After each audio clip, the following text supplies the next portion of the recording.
देखो रिकॉर्डिंग का मैसेज क्या और स्क्रीन शेयर है।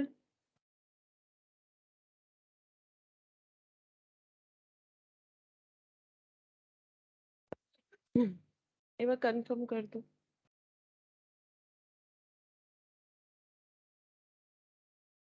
देखो रिकॉर्डिंग का मैसेज गया है ना तुम लोग के पास। Yes ma'am.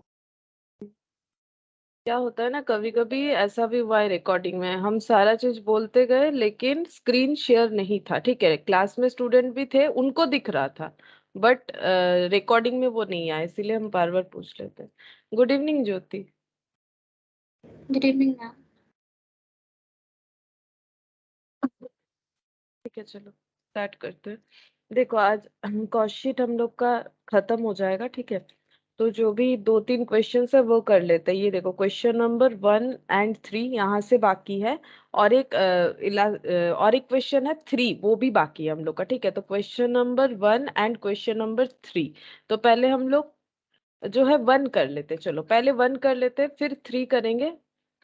तो क्वेश्चन नंबर 1 में क्या दिया हुआ है, देखो यहाँ पर बोल रखा है कि the following data relates to the manufacture of a standard product during the month of April। ठीक है, तो कुछ डेटा दिया हुआ है स्टैंडर्ड प्रोडक्ट प्रोडक्शन का। रॉ मटेरियल दे रखा है, डायरेक्ट वेजेस दे रखा है, मशीन आवर्स वर्क। ठीक है, कितना टाइम मशीन में काम हुआ है ये आवर्स में दे रखा है। ठीक है, ये कोई रुपीस का डेटा नहीं है, ये आवर्स में दे रखा है। Good evening Ansh. Good evening ma'am.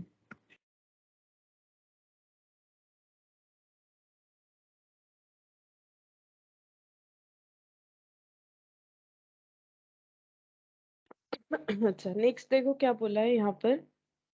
Machine hour rate पर आवर दे दिया है, एडमिनिस्ट्रेशन ओवरहेड जनरल वाला दे दिया है। ठीक है, हम लोगों ने देखा था कि एडमिनिस्ट्रेशन ओवरहेड को हम लोग 2 पार्ट में डिवाइड कर सकते हैं। एक होता है कि रिलेटेड टू प्रोडक्शन, एक नॉट रिलेटेड टू प्रोडक्शन। जो नॉट रिलेटेड टू प्रोडक्शन होता है उसे हम लोग जनरल एडमिनिस्ट्रेशन ओवरहेड बोलते हैं। Selling and distribution overhead per unit, unit produced, unit sold, selling price per unit. हम लोग को पूछा क्या है, हम लोग को पूछा है कॉस्ट पर यूनिट और प्रॉफिट फॉर द मंथ, ये बताने के लिए।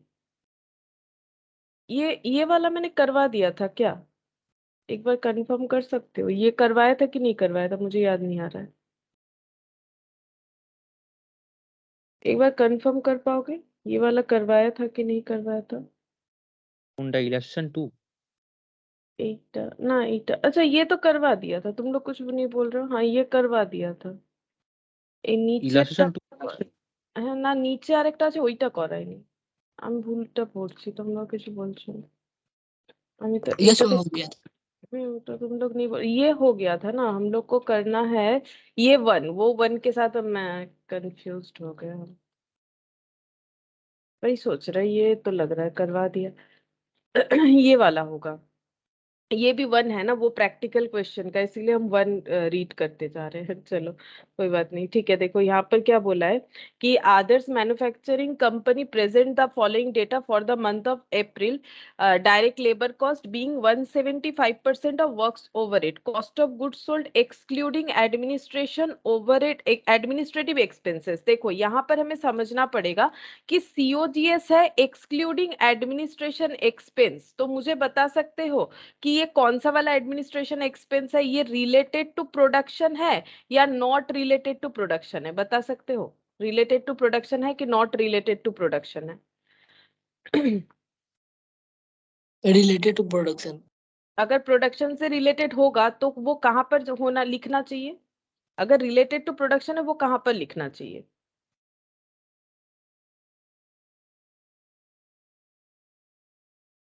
वो कहाँ पर आना चाहिए? अगर रिलेटेड टू प्रोडक्शन होता है वो कहाँ पर लिखा जाता है? कॉस्ट ऑफ प्रोडक्शन पे। हाँ, तो अगर हमें बोला जा रहा है कि ये सीओजीएस के बाद है, ये सीओजीएस जो है सॉरी सीओजीएस जो है वो एडमिनिस्ट्रेशन ओवरहेड एक्सक्लूड करके लिखा गया है, तो क्या ये प्रोडक्शन रिलेटेड हुआ? सोच के देखो, क्या ये प्रोडक्शन रिलेटेड हुआ? मतलब पढ़ के तो तुम लोग को समझना पड़ेगा ना। मेरा बात समझ में आया? तो देखो ज्योति ने सही आंसर दिया है, मतलब ज्योति को समझ में आता है ये डिफरेंस। देखो तुम लोग नहीं बता रहे हो, इसका मतलब तुम लोग को अभी भी डाउट है। तो यहाँ पर देखो हम लोग जो कॉस्ट शीट बनाए थे कहाँ गया भाई मेरा कॉस्ट शीट का फॉर्मेट, देखो किधर चला गया। ये देखो देखो ये वाला फॉर्मेट देखो, ठीक है। अगर हम लोग ये वाला यहाँ पर जो सीओ हम लोग का ऑफिस एंड एडमिनिस्ट्रेशन ओवरहेड है, वो अगर हम लोग यहाँ पर लिख रहे हैं, देखो यहाँ पर भी मैंने एक दिखाया था ना, अगर हम लोग यहाँ पर लिख रहे हैं तो वो सीओजीएस में एक्सक्लूडिंग कैसे होगा, इंक्लूडिंग होगा। मेरा बात समझ में आ रहा है कि नहीं? देखो अगर एडमिनिस्ट्रेशन ओवरहेड यहाँ पर लिखा जाता है अब सीओजीएस कैलकुलेट हुआ है, सीओजीएस यहाँ पर कैलकुलेट हुआ है, तो अगर सीओजीएस में किसी तरह का एडमिनिस्ट्रेशन ओवरहेड इंक्लूडेड नहीं है तो वो कौन सा वाला एडमिनिस्ट्रेशन ओवरहेड है? वो जनरल वाला होगा, तभी तो उसके बाद लिखेंगे। बोल रहा है कि नॉट इंक्लूडिंग, एक्सक्लूडिंग का मतलब नॉट इंक्लूडिंग, ठीक है। तो अगर इंक्लूडिंग नहीं है तो फिर कौन सा वाला है? जनरल वाला है, यानी वो यहाँ पर ऐड होगा, मतलब उसमें वो office sorry administration overhead added नहीं है। बोलो क्लियर हुआ कि नहीं? बात मेरा समझ में आया कि नहीं? कैसे समझ में आएगा कि एडमिनिस्ट्रेशन ओवरहेड एक्सक्लूडिंग सीओजीएस है, तो ये कहां पर इंक्लूड होगा? मतलब ये administration overhead related to production होगा कि नॉट रिलेटेड होगा? तो इसका मतलब कंफर्म ये नॉट रिलेटेड टू प्रोडक्शन होगा। बोलो ये कंफर्म हुआ? ये समझ में आया कि नहीं? एनी डाउट तो फिर से बता देंगे अगर नहीं समझ में आया तो। हम 2 सेकंड वेट कर रहे हैं, किसी को कुछ पूछना है पूछो। देखो कुछ नहीं पूछ रहे हो, तो क्या हम समझे? समझ में आ गया? देखो अगर नहीं बोलोगे तो हम कैसे मतलब कंफर्म हो? Yes ma'am. चलो ठीक है। अच्छा अच्छा। अब हमें क्या बोला है यहाँ पर? हमें बोला गया है कि कैलकुलेट करके क्या बताना है। कैलकुलेट करके यहाँ पर बोल रहा है कि इन्वेंट्रीज कुछ बता दिया, opening raw material, closing raw material, opening WIP, closing WIP, opening finish goods, closing finish goods. Selling expenses बताया है, जनरल एंड एडमिनिस्ट्रेशन एक्सपेंस बताया है, सेल्स फॉर द मंथ बताया है। हमें बोला है find out the value of material purchase, ठीक है। अब हम लोग इसको स्टेटमेंट फॉर्मेट में भी कर सकते हैं, नॉर्मल इक्वेशन फॉर्मेट में भी कर सकते हैं। तो इक्वेशन फॉर्मेट में ना आसानी से सॉल्व हो जाएगा। देखो हम लोग को बोल रहा है कि रॉ मटेरियल परचेस निकालो, हमारे पास अवेलेबिलिटी किस चीज का है पता है? हमारे पास अवेलेबिलिटी है सीओजीएस का। अब सीओजीएस कैसे कैलकुलेट होता है? तो देखो पहले हम लोग लिख सकते हैं opening stock of raw material, ठीक है। फिर प्लस कर सकते हैं इसमें purchase of raw material, purchase of raw material, फिर लेस कर सकते हैं closing stock of raw material, ठीक है। ये हम लोग का रॉ मटेरियल कंज्यूम्ड हो जाएगा। देन इसमें ऐड करेंगे डायरेक्ट वेजेस, ठीक है। इसमें देन ऐड करेंगे डायरेक्ट वेजेस, ठीक है। जो भी हमारा रिलेटेड डेटा अवेलेबल है ना, वही सारा चीज हम लिख रहे हैं। डायरेक्ट वेजेस यहाँ पर है 17,500। अब ये सब ऐड करके आ जाएगा प्राइम कॉस्ट, फिर उसमें ऐड होगा फैक्ट्री ओवरहेड। हम थोड़ा सा शॉर्टकट में लिख रहे हैं क्योंकि इतना मतलब यहाँ पर जगह नहीं होगा। फैक्ट्री ओवरहेड ऐड कर दिया तो आएगा ग्रॉस फैक्ट्री कॉस्ट, ठीक है। फैक्ट्री कॉस्ट आएगा, उसमें अब हम लोग ऐड करेंगे ओपनिंग डब्ल्यूआईपी, लेस करेंगे क्लोजिंग डब्ल्यूआईपी, तो हम लोग का आ जाएगा नेट फैक्ट्री कॉस्ट आएगा, ठीक है। अब देखो जैसे ही नेट फैक्ट्री कॉस्ट आया, ठीक है, ये वाला देखो अब हम लोग का यहाँ पर यहाँ तक पहुंच गए, हम लोग का आ गया है नेट फैक्ट्री कॉस्ट, ठीक है। अब इसमें क्या ऐड करना चाहिए? अब हम लोग को इसमें ऐड करना चाहिए था ऑफिस एंड एडमिनिस्ट्रेशन ओवरहेड, अगर रिलेटेड विद प्रोडक्शन होता। एंड कंफर्म की ये रिलेटेड विद प्रोडक्शन नहीं है क्योंकि सीओजीएस में एडमिनिस्ट्रेशन एक्सपेंस इंक्लूड है ही नहीं। तो सीओजीएस में अगर एडमिनिस्ट्रेशन एक्सपेंस इंक्लूड है नहीं तो यहाँ पर वो था नहीं। तो अगर ऑफिस एडमिनिस्ट्रेशन हमारे पास प्रोडक्शन से रिलेटेड नहीं है तो ये कॉस्ट ऑफ प्रोडक्शन निकल के आ जाता है, मतलब ये वाला कॉस्ट ऑफ प्रोडक्शन आ गया। देन हमें क्या करना है? देन हम लोग को ऐड करना है opening stock of finish goods और closing stock of finish goods. ये देखो ओपनिंग फिनिश गुड्स माइनस कर देंगे क्लोजिंग फिनिश गुड्स, क्योंकि क्लोजिंग वाला माइनस होता है, ठीक है। ओपनिंग फिनिश गुड्स और क्लोजिंग फिनिश गुड्स ये माइनस हो गया, तो क्या आ जाएगा? गुड्स अवेलेबल फॉर सेल, और ये एडजस्ट होके सीओजीएस आ जाएगा। अब इसके बाद ऐड होगा एडमिनिस्ट्रेशन ओवरहेड, लेकिन सीओजीएस हम लोग का जो निकल के आएगा वो है 56,000, तो ये सब मिलके हो जाता है सीओजीएस, ठीक है। सीओजीएस एक्सक्लूडिंग, ऐसे लिख सकते हैं, सीओजीएस एक्सक्लूडिंग एडमिनिस्ट्रेशन ओवरहेड, ठीक है, कुछ नहीं, मैंने जस्ट लाइन बाय लाइन लिखा ही है ताकि तुम लोग को बहुत ही अच्छे से समझ में आए, ठीक है। अब opening stock of raw material देखो है 8000, ठीक है, opening stock of raw material है 8000 plus purchase of raw material, वही तो हमें ढूंढने बोला है, वो हमें नहीं पता, ठीक है, वही हमें ढूंढना है, परचेज ऑफ रॉ मटेरियल, ठीक है। अच्छा, लेस कर देंगे closing stock of raw material यानी 10600। डायरेक्ट वेजेस को हम लोग ऐड कर देंगे, डायरेक्ट वेजेस, अच्छा डायरेक्ट वेजेस देखो 17,500 कहां पर था, ये देखो ऊपर लिखा हुआ था, दिख रहा होगा तुम लोग को 17,500।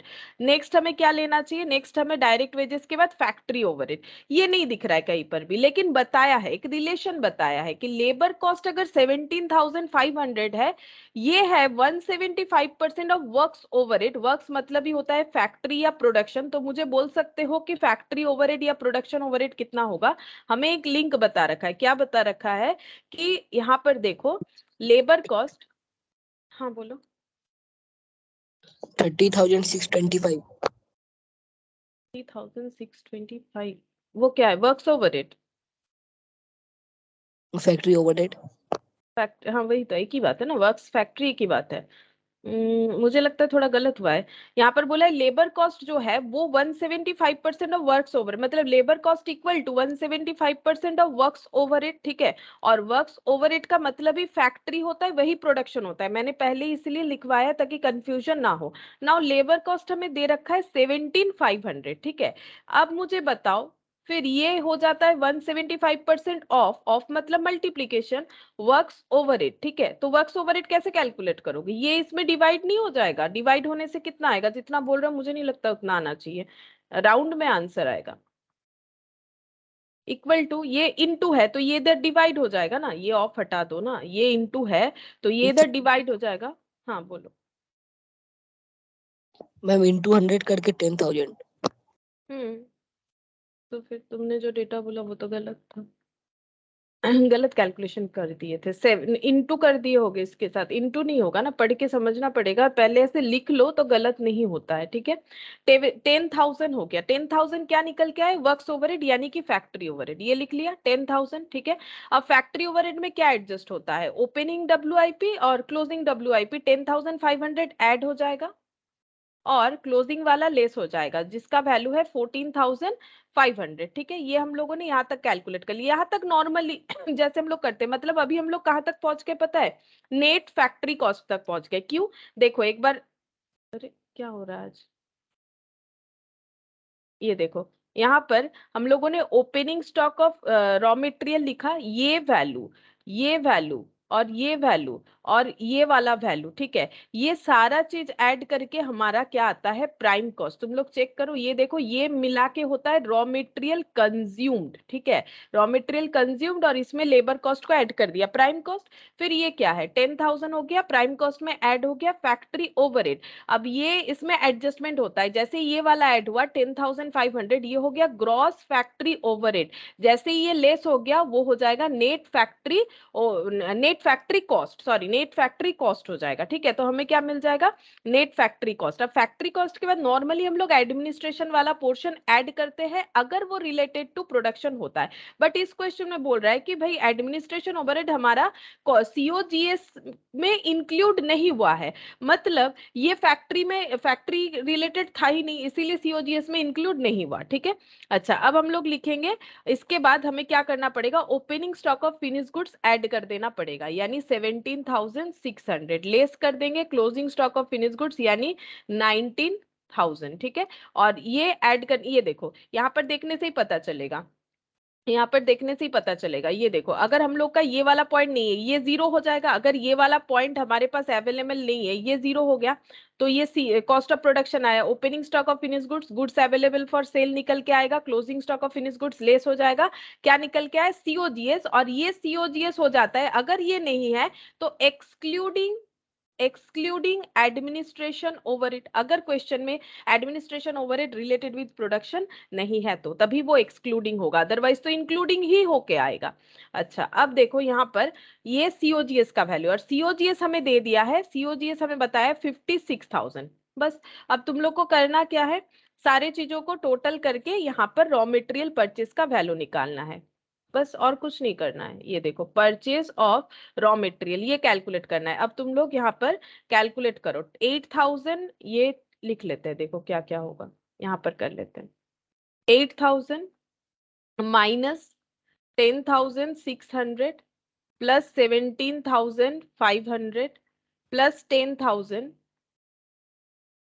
प्लस 10,500 माइनस 14,500, ठीक है, प्लस 17,600 माइनस 19,000 तो इधर ओवरऑल वैल्यूज आता है 19,500 आया, प्लस में 19,500, और इधर है 56,000, माइनस कर ले 56,000, तो यहाँ पर हो जाता है 36,500। ये पॉजिटिव में आएगा, मैंने इधर लिखा है इसीलिए। यहाँ पर हो गया रॉ मटेरियल परचेज माइनस 19,500, ये हो गया 36,500, ठीक है।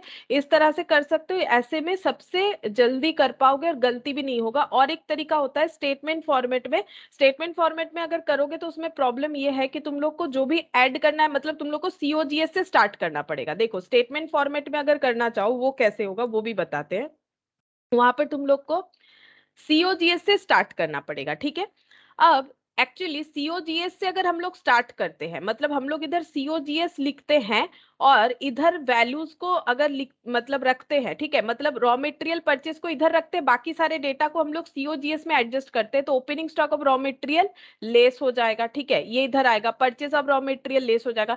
इस तरह से होगा, मतलब हमें सारे ट्रांजैक्शंस को ऑपोजिटली ट्रीट करना पड़ेगा। इन दैट केस हमें सारे ट्रांजैक्शन को ऑपोजिटली ट्रीट करना पड़ेगा। तो हम लोग जो है कैसे स्टार्ट करेंगे, मतलब ये ऐसे हो जाएगा। अगर हम लोग सीओजीएस से स्टार्ट करते हैं तो हमें closing stock of finish goods add करना पड़ेगा, opening stock of finish goods less करना पड़ेगा, क्योंकि हम लोग ऐसे बैक में जा रहे हैं, ठीक है। तो वो थोड़ा सा कंफ्यूजन हो सकता है, मतलब गलत हो जाए, ऐड हो लेस हो। इससे बेटर है कि ऐसे करके कर लो, थोड़ा सा लिखो ढंग से तो हो जाएगा, ठीक है। प्रेजेंटेशन की calculation of raw material purchase बोल के जिनको लिख के प्रेजेंटेशन करना होगा उनके लिए बोल रहे हैं, और फिर इस तरह से कैलकुलेट कर दो, ठीक है। तो ये आंसर हो जाएगा। अच्छा, अब हमें क्या बोला था इस क्वेश्चन में, फर्स्ट आंसर तो आ गया, prepare a cost statement showing the various elements of cost and also the profit earn. अब हमें बोला है कि पूरा का पूरा कॉस्ट शीट बना के दिखा दो, ठीक है। तो पूरा का पूरा कॉस्ट शीट हम लोग बना सकते हैं। यहाँ पर लिखते हैं कॉस्ट स्टेटमेंट।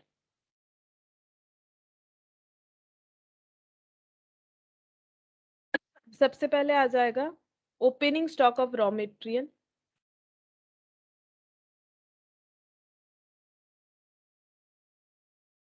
फिर आ जाएगा प्लस परचेज, क्योंकि अभी तो हमें पता चल गया है क्या क्या डेटा है क्वेश्चन में, closing stock of raw material, opening stock of raw material, ये यहाँ से देख के लिख लेते एक बार, 8,000।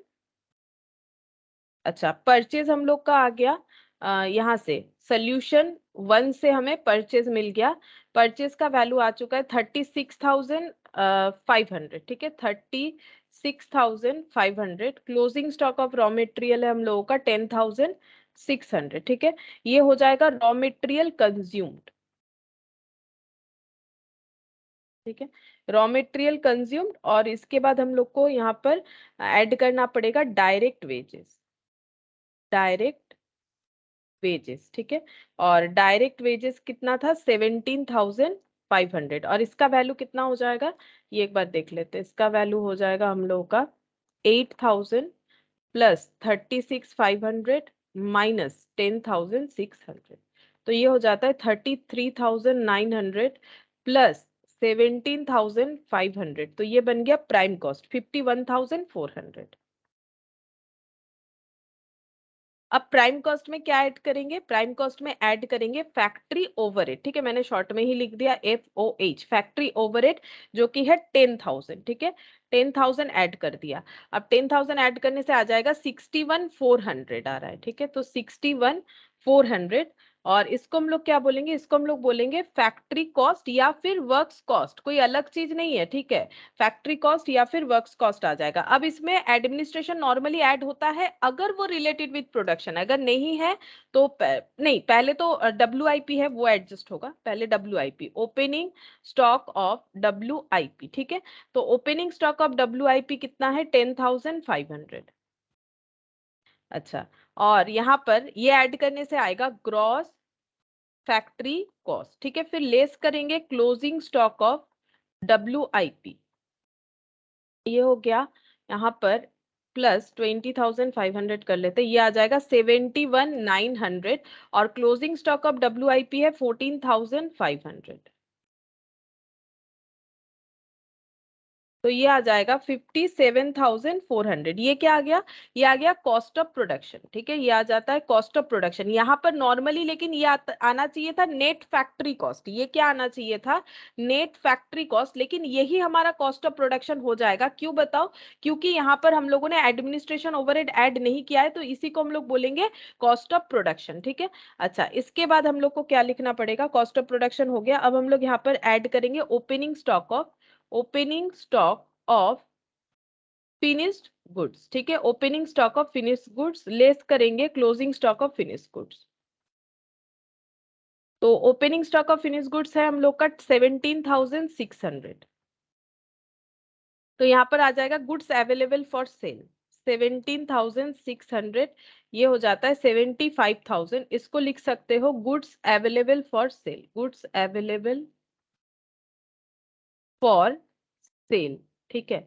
अच्छा, लेस करेंगे closing stock of finish goods यानी कि 19,000, तो ये हो जाता है, ये देखो ये क्या आ जाएगा 56,000। इसे हम लोग बोलेंगे cost of goods sold, cost of goods sold, ठीक है। अब ये देखो 56 आ गया ना, जो 56 दिया हुआ था वहां 56,000 आ गया। अब हम लोग ऐड करेंगे एडमिनिस्ट्रेशन एक्सपेंसेस, क्योंकि हम लोगों ने कॉस्ट शीट देखा था कि अगर हमारा एडमिनिस्ट्रेशन एक्सपेंसेस जनरल वाला है, नॉट रिलेटेड विद प्रोडक्शन है, तो कहाँ ऐड होगा, COGS के बाद ऐड होगा। तो अभी हम लोग COGS के बाद ऐड करेंगे एडमिनिस्ट्रेशन ओवरहेड, ब्रैकेट में लिख देते जनरल वाला है ये, ठीक है। जनरल वाला है, तभी तो ये excluding of excluding in COGS था। और एडमिनिस्ट्रेशन ओवरहेड कितना है, यहाँ पर दिया हुआ होगा, ये रहा 2,500, जनरल एंड एडमिनिस्ट्रेशन ओवरहेड 2,500, ठीक है। तो ये ऐड कर देते हैं। अच्छा, यहाँ पर एडमिनिस्ट्रेशन ओवरहेड के नीचे ही, ये देखो नीचे ही डायरेक्ट सेलिंग डिस्ट्रीब्यूशन भी आ जाता है, सेलिंग एंड डिस्ट्रीब्यूशन ओवरहेड, ठीक है। सेलिंग एंड डिस्ट्रीब्यूशन ओवरहेड कितना है, सेलिंग एक्सपेंस 3,500, इसके अंडर है सेलिंग एक्सपेंस 3,500, एक्चुअली ये इसके बाद आ जाता है, ठीक है। तो यहाँ पर एड 2,500 एड 3,500। अच्छा, यहाँ पर आ जा रहा है 62,000, इसको हम लोग क्या बोलेंगे, cost of sales, cost of sales. अच्छा, अब सेल्स कितने में है, सेलिंग एक्सपेंस हो गया, सेल्स है 75,000, ठीक है। तो यहाँ पर प्रॉफिट हो जाएगा, और यहाँ पर सेल्स 75,000, 13,000, ये बैलेंस करके आ गया, ठीक है। तो तुम लोग को ये जरूर समझना है कि अगर जनरल एडमिनिस्ट्रेशन ओवरहेड हमें बता दे जनरल है कि रिलेटेड विद प्रोडक्शन है, तो कहाँ क्या लिखे, अगर रिलेटेड विद प्रोडक्शन है तो नॉर्मली जैसे ट्रीट होता है वैसे ही होता जाएगा। अगर जनरल वाला है तब क्या करना है, तब हमें यहाँ पर लिखना नहीं है, हमें COGS के बाद लिखना होता है, ठीक है।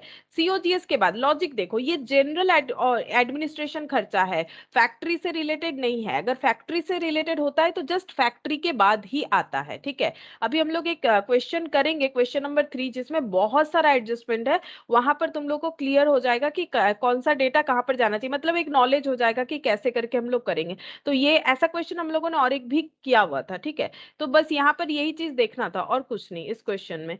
और यहाँ से 2 वाला हम लोग का हो गया था, यहाँ से 3rd नंबर वाला क्वेश्चन करेंगे, ठीक है। तो क्वेश्चन नंबर 3, ये वाला देखो, ये क्वेश्चन काफी आसान है। देखो, देखने में इतना ज्यादा कुछ लिखा हुआ है, यहाँ पर क्या बोला है, यहाँ पर बोल रहा है कि a limited company has capacity to produce 1 lakh unit of product every month. ठीक है, तो 1 लाख पर मंथ का प्रोडक्शन करने का कैपेसिटी है। It works cost at varying level of production is as under. तो इसका वर्क्स कॉस्ट बता दिया है। वर्क्स कॉस्ट का मतलब prime cost plus factory overhead equal to works cost होता है। ठीक है, वर्क्स कॉस्ट कितना है ये हमें बता दिया है, किस अकॉर्डिंग टू क्या, लेवल ऑफ एक्टिविटी। अगर 10% लेवल ऑफ एक्टिविटी हो रहा है तो वर्क्स कॉस्ट 400 यूनिट, अगर 20% होगा तो 390, 30% होगा तो 380, 40% होगा तो 370। तो हमें वर्क्स कॉस्ट बता दिया है। और ये वैल्यूज कैसे बताए गए, जैसे ये लेवल ऑफ एक्टिविटी परसेंटेज पे है, ये वाला पर यूनिट पे बताया है। एक यूनिट पे वर्क्स कॉस्ट कितना है पर यूनिट पे बताया है। अलग अलग एक्टिविटी लेवल, और एक्टिविटी लेवल कहाँ से लेके कहाँ तक बताया गया, 10, 20, 30, 40, 50, 60, 70, 80, 90 एंड आई थिंक 100 भी होगा, 100 तक। ठीक है, अच्छा इसके बाद क्या बोला है, it's fixed administration expenses amounting to 1,50,000। Administration का खर्चा फिक्स जो है वो 1,50,000 है, and fixed marketing expenses amount to 2,50,000 per month respectively. तो ये भी पर मंथ का है, ये भी पर मंथ का है। ठीक है, ये है एडमिनिस्ट्रेशन और ये है मार्केटिंग। फिर क्या बोल रहा है, the variable distribution cost amounting to 30 per unit. Variable cost जो है वो है 30 पर यूनिट। ठीक है, अच्छा फिर हमें क्या बोला है, it can sell 100% of its output at 500 per unit provided it इनकर द फॉलोइंग फर्दर एक्सपेंडिचर। बोल रहा है कि ये जितने भी आउटपुट प्रोड्यूस कर सकते हैं, अब ये 10% कैपेसिटी में भी काम कर सकते हैं, 20, 30, 40 ऐसे करके, और 100% कैपेसिटी में भी काम कर सकते हैं। अगर ये 100% आउटपुट बेचना चाहते हैं ये, तो इन्हें 500 पर यूनिट करके सेलिंग प्राइस डिसाइड करने को मिलेगा। लेकिन इनको ये कुछ खर्चे जो है वो करने पड़ेंगे अगर उन्हें 100% अपना प्रोडक्शन सेल करना है। अगर 100% सेल का बात आ रहा है तो मुझे बता सकते हो कि कितना यूनिट बेचने का बात हो रहा होगा। अगर 100% का बात हो रहा है तो मुझे इतना बताओ कि कितना यूनिट सेल करने का सोच रहे होंगे ए लिमिटेड कंपनी, बोलो। 310। 310 ये यूनिट है, ये तो कॉस्ट पर यूनिट है, वर्क्स कॉस्ट है। सेलिंग यूनिट थोड़ी ना ये होता है, ये तो प्राइस है कि वर्क्स कॉस्ट कितना होगा। ये कैसे निकला होगा, कुछ ना कुछ डायरेक्ट मेटेरियल। हाँ बोलो, 10,000। कैसे 10 था, 1 lakh units. 1 lakh. Capacity total कितना है, 1 लाख ना। 100% मतलब कितना हो जाएगा, 1 लाख। 90% मतलब कितना होगा फिर, अगर 90% कैपेसिटी यूटिलाइज, क्योंकि फुल कैपेसिटी कितना है, 1 लाख है। 1 लाख ये तो बोला है ना कि कैपेसिटी प्रोड्यूस करने का है 1 लाख। अब इतने इतने लेवल पे हम लोग काम कर सकते हैं। जैसे तुम लोग का कैपेसिटी मान लो सारा दिन में 5 घंटा पढ़ने का, अब तुम लोग 5 घंटा भी पढ़ सकते हो, 4, 3, 2, 1 नहीं भी पढ़ सकते हो। ठीक है, तो ये जो है, ये जो दे रखा है ये वही बता रहा है ना, लेवल ऑफ एक्टिविटी।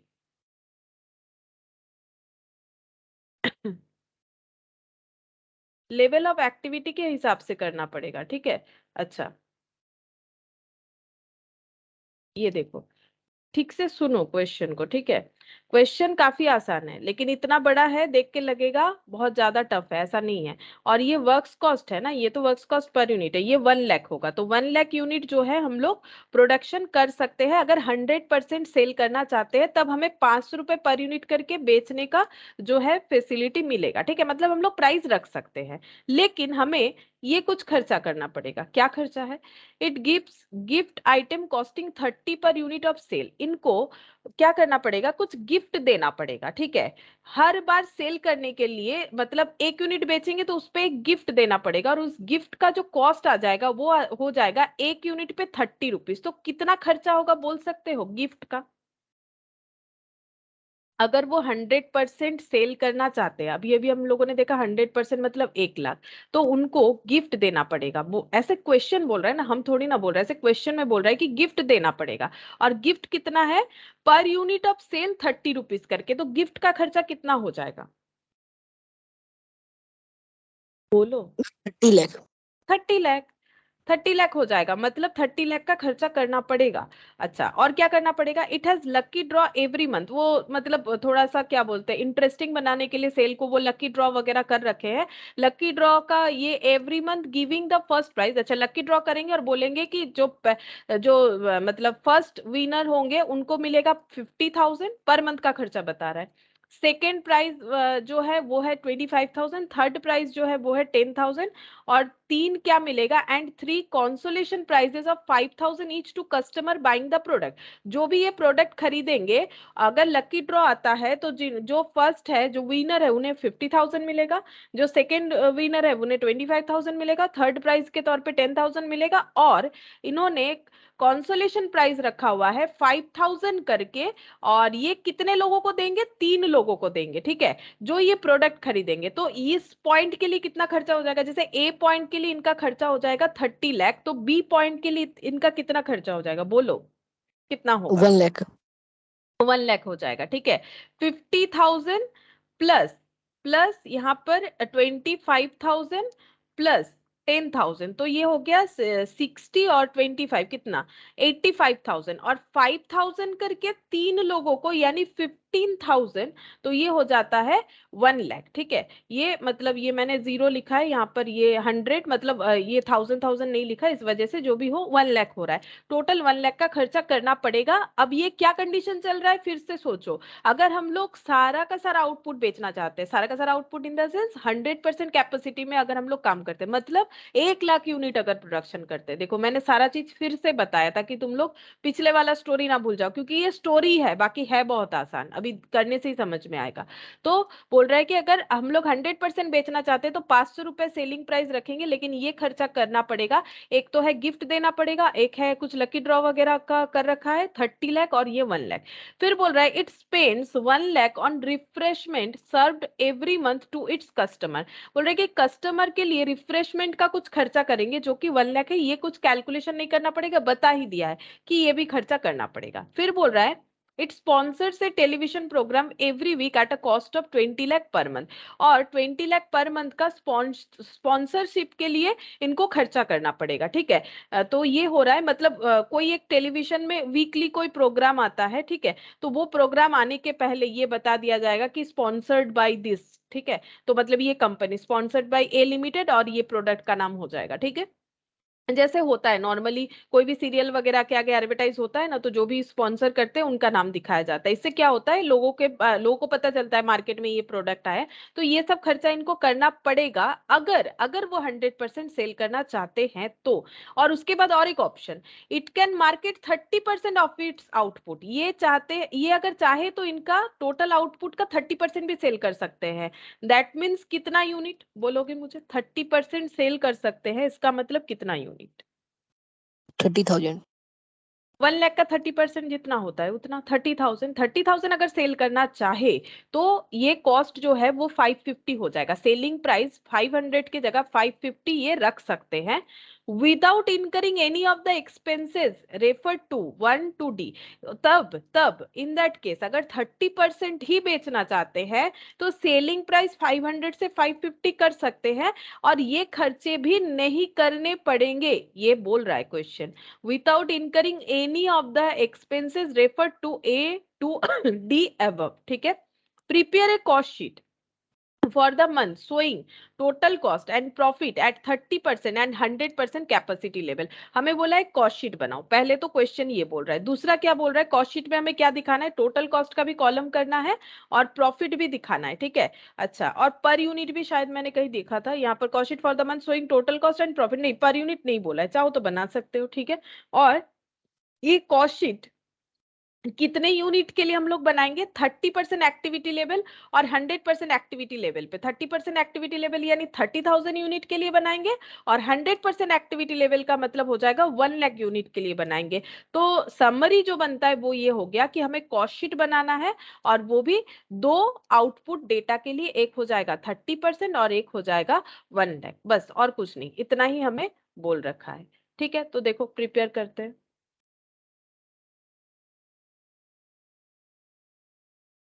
यहाँ पर लिखते हैं cost sheet for the month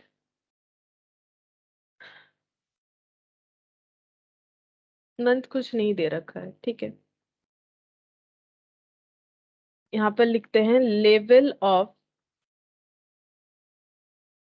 capacity. दो कैपेसिटी पे हमें प्रिपेयर करने बोला है, एक बोला है 30% और दूसरा बोला है 100%, ठीक है। अब 30% मतलब, अब यहाँ पर यूनिट लिखते हैं, 30% मतलब 30,000 यूनिट।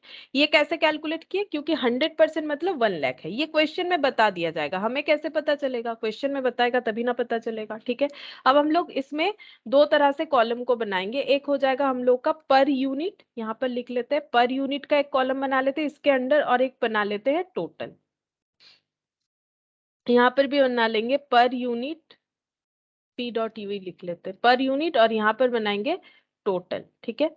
अच्छा, अब कॉस्ट शीट में क्या क्या लिखना पड़ता है। सबसे पहले हमें लिखना पड़ता है जो भी डायरेक्ट मटेरियल मतलब प्राइम कॉस्ट का डेटा। लेकिन हमारे पास यहाँ प्राइम कॉस्ट नहीं है, हम लोग कॉस्ट शीट को कहाँ से स्टार्ट करेंगे, बोल सकते हो। हमारे पास क्या दे रखा है, हम लोग के पास क्वेश्चन में क्या दे रखा है, वर्क्स कॉस्ट यानी क्या होता है। हमारे पास क्या दे रखा है, वर्क्स कॉस्ट यानी क्या होता है, प्रोडक्शन कॉस्ट, या फिर अभी अभी बोला फैक्ट्री कॉस्ट, बहुत बार बोला है। वर्क्स कॉस्ट होता है प्रोडक्शन कॉस्ट या फिर फैक्ट्री कॉस्ट। तो हम लोग कॉस्ट शीट कैसे स्टार्ट करेंगे, मुझे ये बताओ कैसे स्टार्ट करेंगे। अगर मुझे वर्क्स कॉस्ट दे दिया है तो क्या मुझे प्राइम कॉस्ट का जरूरत होगा। हम लोग कहाँ से स्टार्टिंग पॉइंट हमारा क्या होगा, हम लोग को क्वेश्चन में ये दे दिया है। अगर दे दिया है तो उसको यूज नहीं करोगे, हमें क्वेश्चन में यहां से दे दिया है तो हमें कॉस्ट शीट कहां से प्रिपेयर करना पड़ेगा। यहाँ का टोटल दे दिया है, अब कैसे करके आया वो हमें नहीं पता, क्योंकि क्वेश्चन हमें बता दिया है ना, तो हम लोग क्वेश्चन का डेटा फॉलो करेंगे। तो कॉस्ट शीट कहां से स्टार्ट होगा, यहाँ पर कॉस्ट शीट कहां से स्टार्ट होगा, वर्क्स कॉस्ट बोल। स्टार्ट हो। वर्क्स कॉस्ट से स्टार्ट होगा, वर्क्स कॉस्ट से स्टार्ट करेंगे। तो वर्क्स कॉस्ट यहाँ पर यूनिट कितना होगा, 30,000 यूनिट वाला पर यूनिट कितना लिखेंगे बोलो वर्क्स कॉस्ट का। 30% है ना, वो कितना लिखेंगे, यहाँ से देख के ही तो बताना है, ऑब्जर्व करके तो बताना है तुम लोग। 380, और क्या करना है, 380 बस। आसान है क्वेश्चन, तुम लोग सोच रहे हो कि काफी कुछ है इसीलिए इतना सोच सोच के आंसर दे रहे हो। 380 अब पर यूनिट है तो 380 इंटू 30,000 बताओ कितना होता है।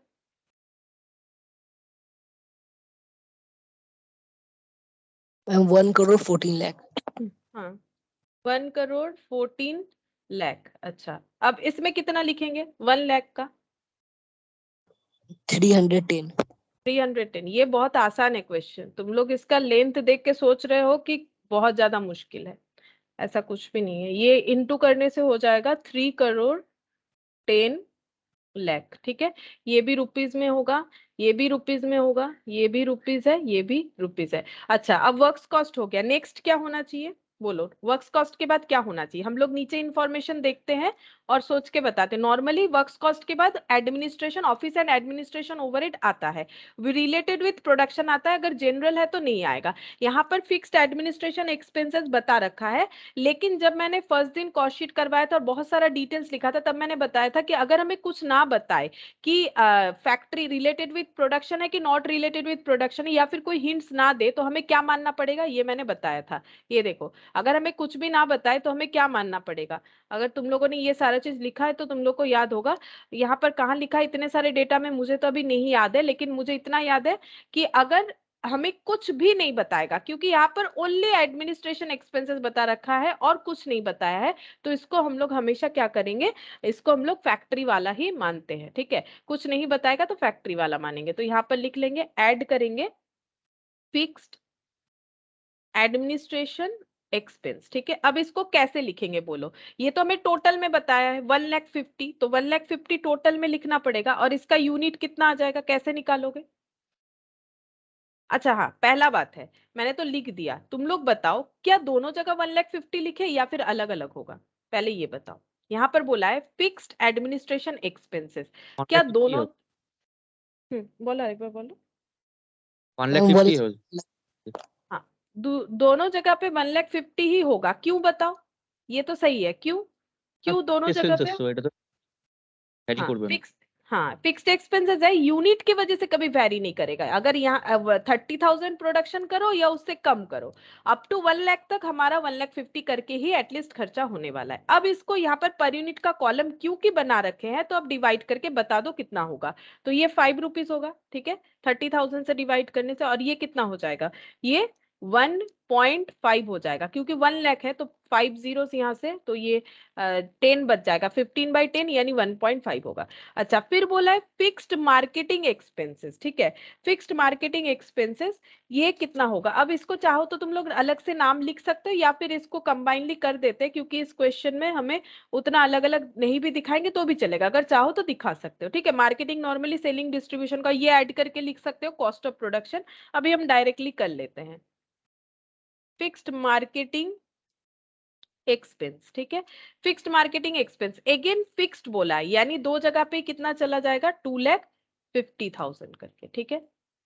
और एक चीज देखो, ये दोनों खर्चे ना पर मंथ बोले हुए थे, और ये जो प्रोडक्शन था ना ये भी हमें पर मंथ ही बोल रखा था। ये देखो, ये हमें पर मंथ ही बोल रखा था, इसीलिए ये जो 400 जब मल्टीप्लाई हुआ तो ये 30,000 यूनिट का जो प्रोडक्शन है ना ये पर मंथ का ही है, ठीक है। अगर ये नहीं होता, ये ईयर होता, फिर इसे चेंज करना पड़ता, क्योंकि ये पर मंथ है तो ये 380 पर यूनिट के हिसाब से 30,000 के हिसाब से इतना हो रहा है, ठीक है। इसीलिए हम लोग डायरेक्टली पर मंथ वाला खर्चा लिख पा रहे हैं। अब हमें करना पड़ेगा अगेन डिवाइड, तो ये हो जाएगा यहाँ पर 30,000 4 जीरो 25 डिवाइडेड बाई 3, मतलब ये हो जाता है 8.33 आएगा, हाँ 8.33, तो यहाँ पर लिख लेते हैं 8.33, और ये हो जाएगा 1 लाख से डिवाइड करने से 2.5 हो जाएगा, ठीक है, 2.5। अच्छा, नेक्स्ट क्या होगा, वेरिएबल डिस्ट्रीब्यूशन कॉस्ट, मतलब सेलिंग डिस्ट्रीब्यूशन के बाद ही आएगा, मतलब इसके नीचे लिख सकते हैं वेरिएबल डिस्ट्रीब्यूशन। अच्छा, ये क्या बोला है, वेरिएबल डिस्ट्रीब्यूशन 30 पर यूनिट, बोलो कितना करके होगा 30 पर यूनिट, तो यहाँ 30 लिखो, यहाँ भी 30 लिखो, पर यूनिट करके है ना खर्चा, वेरिएबल है, तो 30,000 इंटू 30 कितना हो जाएगा 9 लाख, और यहाँ पर 30 इंटू 1 लाख यानी 30 लाख, ठीक है। अगर तुम लोग इसको कॉस्ट शीट की तरह मतलब प्रॉपर प्रेजेंटेशन चाहते हो तो कर सकते हो। तुम लोग को क्या करना पड़ेगा, यहाँ पर जस्ट ये एक लाइन का मैंने नहीं किया, चाहे तो कर सकते हैं, यहाँ पर लिखना पड़ेगा cost of production, administration overhead add होने के बाद फिर ये सब ऐड कर देना, फिर यहाँ पर हेड कर देना सेलिंग एंड डिस्ट्रीब्यूशन ओवरहेड, और उसके नीचे ये लिख सकते हैं, ये दोनों ही सेलिंग डिस्ट्रीब्यूशन ओवरहेड से रिलेटेड है। बस मैंने एक लाइन ले लिखा है, तुम लोग चाहो तो लिख लो, तुम लोग चाहो तो लिख लो, कोई प्रॉब्लम नहीं है, ठीक है, ऐसे हो गया। अच्छा, अब नीचे देखो, हमें बोला था कि হ্যাঁ বলো, ডাইরেক্ট করলে কোনো নাম্বার কাটবে না তো? এইটা যেহেতু প্রপার কস্ট শিট আমরা ওইভাবে মানে নাম্বার কাটবে না ইন দ্য সেন্স, দেখো এখানে যেহেতু আমাদেরকে প্রাইম কস্ট এইভাবে কিছু বলেনি, জাস্ট খরচাটা দেখাতে বলেছে তাই দেখিয়ে দিচ্ছি, করলে ভালো হয়, মানে পুরোটা করলেই ভালো হয়। আচ্ছা, ঠিক। अच्छा, अब देखो यहाँ पर क्या बोला है कि अगर हम लोग 100% सेल करना चाहते हैं तो हमें ए से लेके डी तक का खर्चा जो है वो बियर करना पड़ेगा, ठीक है। तो अब हम लोग यहाँ पर ऐड कर देते हैं स्पेशल कॉस्ट बोल के, ठीक है। ये सब तो मतलब special cost related with selling and distribution ही है, क्योंकि देखो ये सब मार्केटिंग खर्चा है ना, गिफ्ट देना, ठीक है, लकी ड्रॉ वगैरह, और कुछ क्या है, हाँ गिफ्ट आइटम, लकी ड्रॉ वगैरह, रिफ्रेशमेंट का खर्चा, ये सब मार्केटिंग ही होता है। तो स्पेशल कॉस्ट ये भी under selling and distribution overhead ही होगा। स्पेशल कॉस्ट में क्या क्या था, इन्होंने क्या सोचा था, गिफ्ट देंगे, गिफ्ट आइटम, प्राइज, रिफ्रेशमेंट, और कुछ स्पॉन्सरशिप भी करना था इनको। ये सब सेलिंग डिस्ट्रीब्यूशन के अंडर ही हो रहा है, ठीक है। तो सेलिंग डिस्ट्रीब्यूशन तो लिखा हुआ होगा ही, अगर तुम लोग लिख रहे हो तो उसके नीचे नीचे ही आता जाएगा। लेकिन ये कहाँ पर आएगा, बोलो कौन से कॉलम में आएगा, क्या दोनों कॉलम में आएगा या फिर एक कॉलम में आएगा? 30,000 এ কলম। না 30,000 এটাতে আসবে না। 1 lakh में। ও আচ্ছা, আচ্ছা। হ্যাঁ, এটাতে One- হ্যাঁ এটাতে আসবে বলেছে ওরা। তো ये जैसे बोलेगा क्वेश्चन वैसे करेंगे। बोल रहा है कि अगर ये वाला करते हैं 100% तभी खर्चा होगा, नहीं तो नहीं होगा, ठीक है। तो जैसे बोला है वैसे करेंगे। तो यहाँ पर पहला वाला खर्चा हो जाएगा 30 इंटू 1 लाख, ठीक है, यहाँ पर लिख दे गिफ्ट आइटम का 30 इंटू 1 लाख, ठीक है। इसका ना तुम लोग वर्किंग नोट बना सकते हो पीछे, ठीक है, बना लोगे तो अच्छा होगा। अभी हम यहाँ पर लिख देते हैं, तो 30 इंटू 1 लाख, तो यहाँ पर यूनिट में लिखते हैं 30 और ये हो जाएगा 1 लाख। अच्छा यहाँ पर भी लिख सकते हैं ये वाला खर्चा, तो यहाँ पर भी हो जाएगा 30 लाख, ठीक है। इसमें हमें वर्किंग नोट का जरूरत नहीं होगा, ये यहाँ पर लिखने का जरूरत ही नहीं, छोड़ो, यहाँ तो जगह है हमारा 30 लाख। ये वाला वर्किंग नोट बनाना पड़ेगा। कस्टमर को जो प्राइस दे रहे हैं ना उसमें बहुत सारा अलग अलग प्राइस है, तो इसका तुम लोग अगर बना लोगे तो अच्छा होगा। 50, 25, 10 और ये 5000 इंटू 3, ठीक है, इसका वर्किंग नोट जरूर बना लो। हम यहाँ पर लिख देते ब्रैकेट में, इसका वर्किंग नोट बनाना चाहिए। तो ये कैसे हो जाएगा, एक बार लिख लेते हैं ऐसे शॉर्टकट में। 50,000, तुम लोग ऐसे मत लिखना, ठीक है, के वगैरह देके 50,000 इंटू प्लस 25,000, ये समझने के लिए कर रहे हैं हम लोग। 25,000, उसके बाद है थर्ड प्राइस 10,000 और 5,000 इंटू 3, और हम लोग का ये टोटल आया था 1 लाख, ठीक है, ये टोटल हम लोग का आ गया था 1 लाख। 1 लाख कितने यूनिट बेचने के लिए ये खर्चा हो रहा है, 1 लाख यूनिट, यानी पर यूनिट का खर्चा 1 रुपए करके आ रहा है, ठीक है। और इसके बाद रिफ्रेशमेंट का बता दिया 1 लाख, वो भी पर मंथ बताया था, ठीक है, तो यहाँ पर लिख देते पर मंथ का ही हमारा डेटा बन रहा है, तो यहाँ पर 1 रुपीज हो गया। और स्पॉन्सरशिप का खर्चा है 20 लाख पर मंथ, ठीक है, तो यहाँ पर हो गया 20 लाख पर मंथ और डिवाइडेड बाय 1 लाख, यानी ₹20 करके हो जाएगा। लेकिन इस तरह का कोई भी खर्चा यहाँ पर नहीं आएगा, इस तरह का कोई भी खर्चा यहाँ पर नहीं आने वाला, ठीक है। अब ये ऐड करने से हमें क्या मिलेगा, अब चाहो तो हम लिख देते हैं, तब मैंने नहीं लिखा था, जगह नहीं बचा मेरा, चलो अब लिख लेते हैं कॉस्ट ऑफ सेल्स। तुम लोग चाहो तो ऊपर जैसे मैंने बोला कॉस्ट ऑफ प्रोडक्शन लिख सकते हो, बाकी ये सब सेलिंग डिस्ट्रीब्यूशन ओवरहेड के अंडर आ जाएगा। ये देखो यहाँ से सेलिंग एंड डिस्ट्रीब्यूशन ओवरहेड हो जाएगा, ठीक है, और ये ऐड करके लिख सकते हो। अच्छा, अब यहाँ पर कॉस्ट ऑफ सेल्स, क्योंकि मैंने पहले ऐड नहीं किया है तो अभी मुझे टोटल ऐड करना पड़ेगा, तो कॉस्ट ऑफ सेल्स कितना हो जाएगा, यहाँ पर ऐड करते हैं टोटल 380 प्लस 5 प्लस 8.33 प्लस 30, तो ये हो जाएगा 423.33, 423.33। अब ये यहाँ पर तुम लोग इंडिविजुअली चाहो तो ऐड कर सकते हो, या फिर इंटू 30,000 करने से भी आई थिंक आंसर आ जाएगा, आ जाना चाहिए। ये देखो ऐसे करना पड़ेगा, 30,000 इंटू 423.33333, जब तक 3 कैलकुलेटर में लेगा तुम लोग को लिखते जाना है, और इक्वल करने से ये देखो ऐसे करोगे तब आएगा। अगर 423.33 दो बार लिख के करते हो तो कभी नहीं आएगा ये वाला वैल्यू, ठीक है, तब गलत होगा, मतलब आंसर नहीं मैचअप कर पाओगे। या फिर तुम लोग ये कॉलम वाइज टोटल करो, ठीक है, कॉलम वाइज टोटल करके भी कर सकते हो, एक ही बात है। 1 करोड़ 27 लाख। अच्छा, यहाँ पर ये हो जाता है 310 1.5,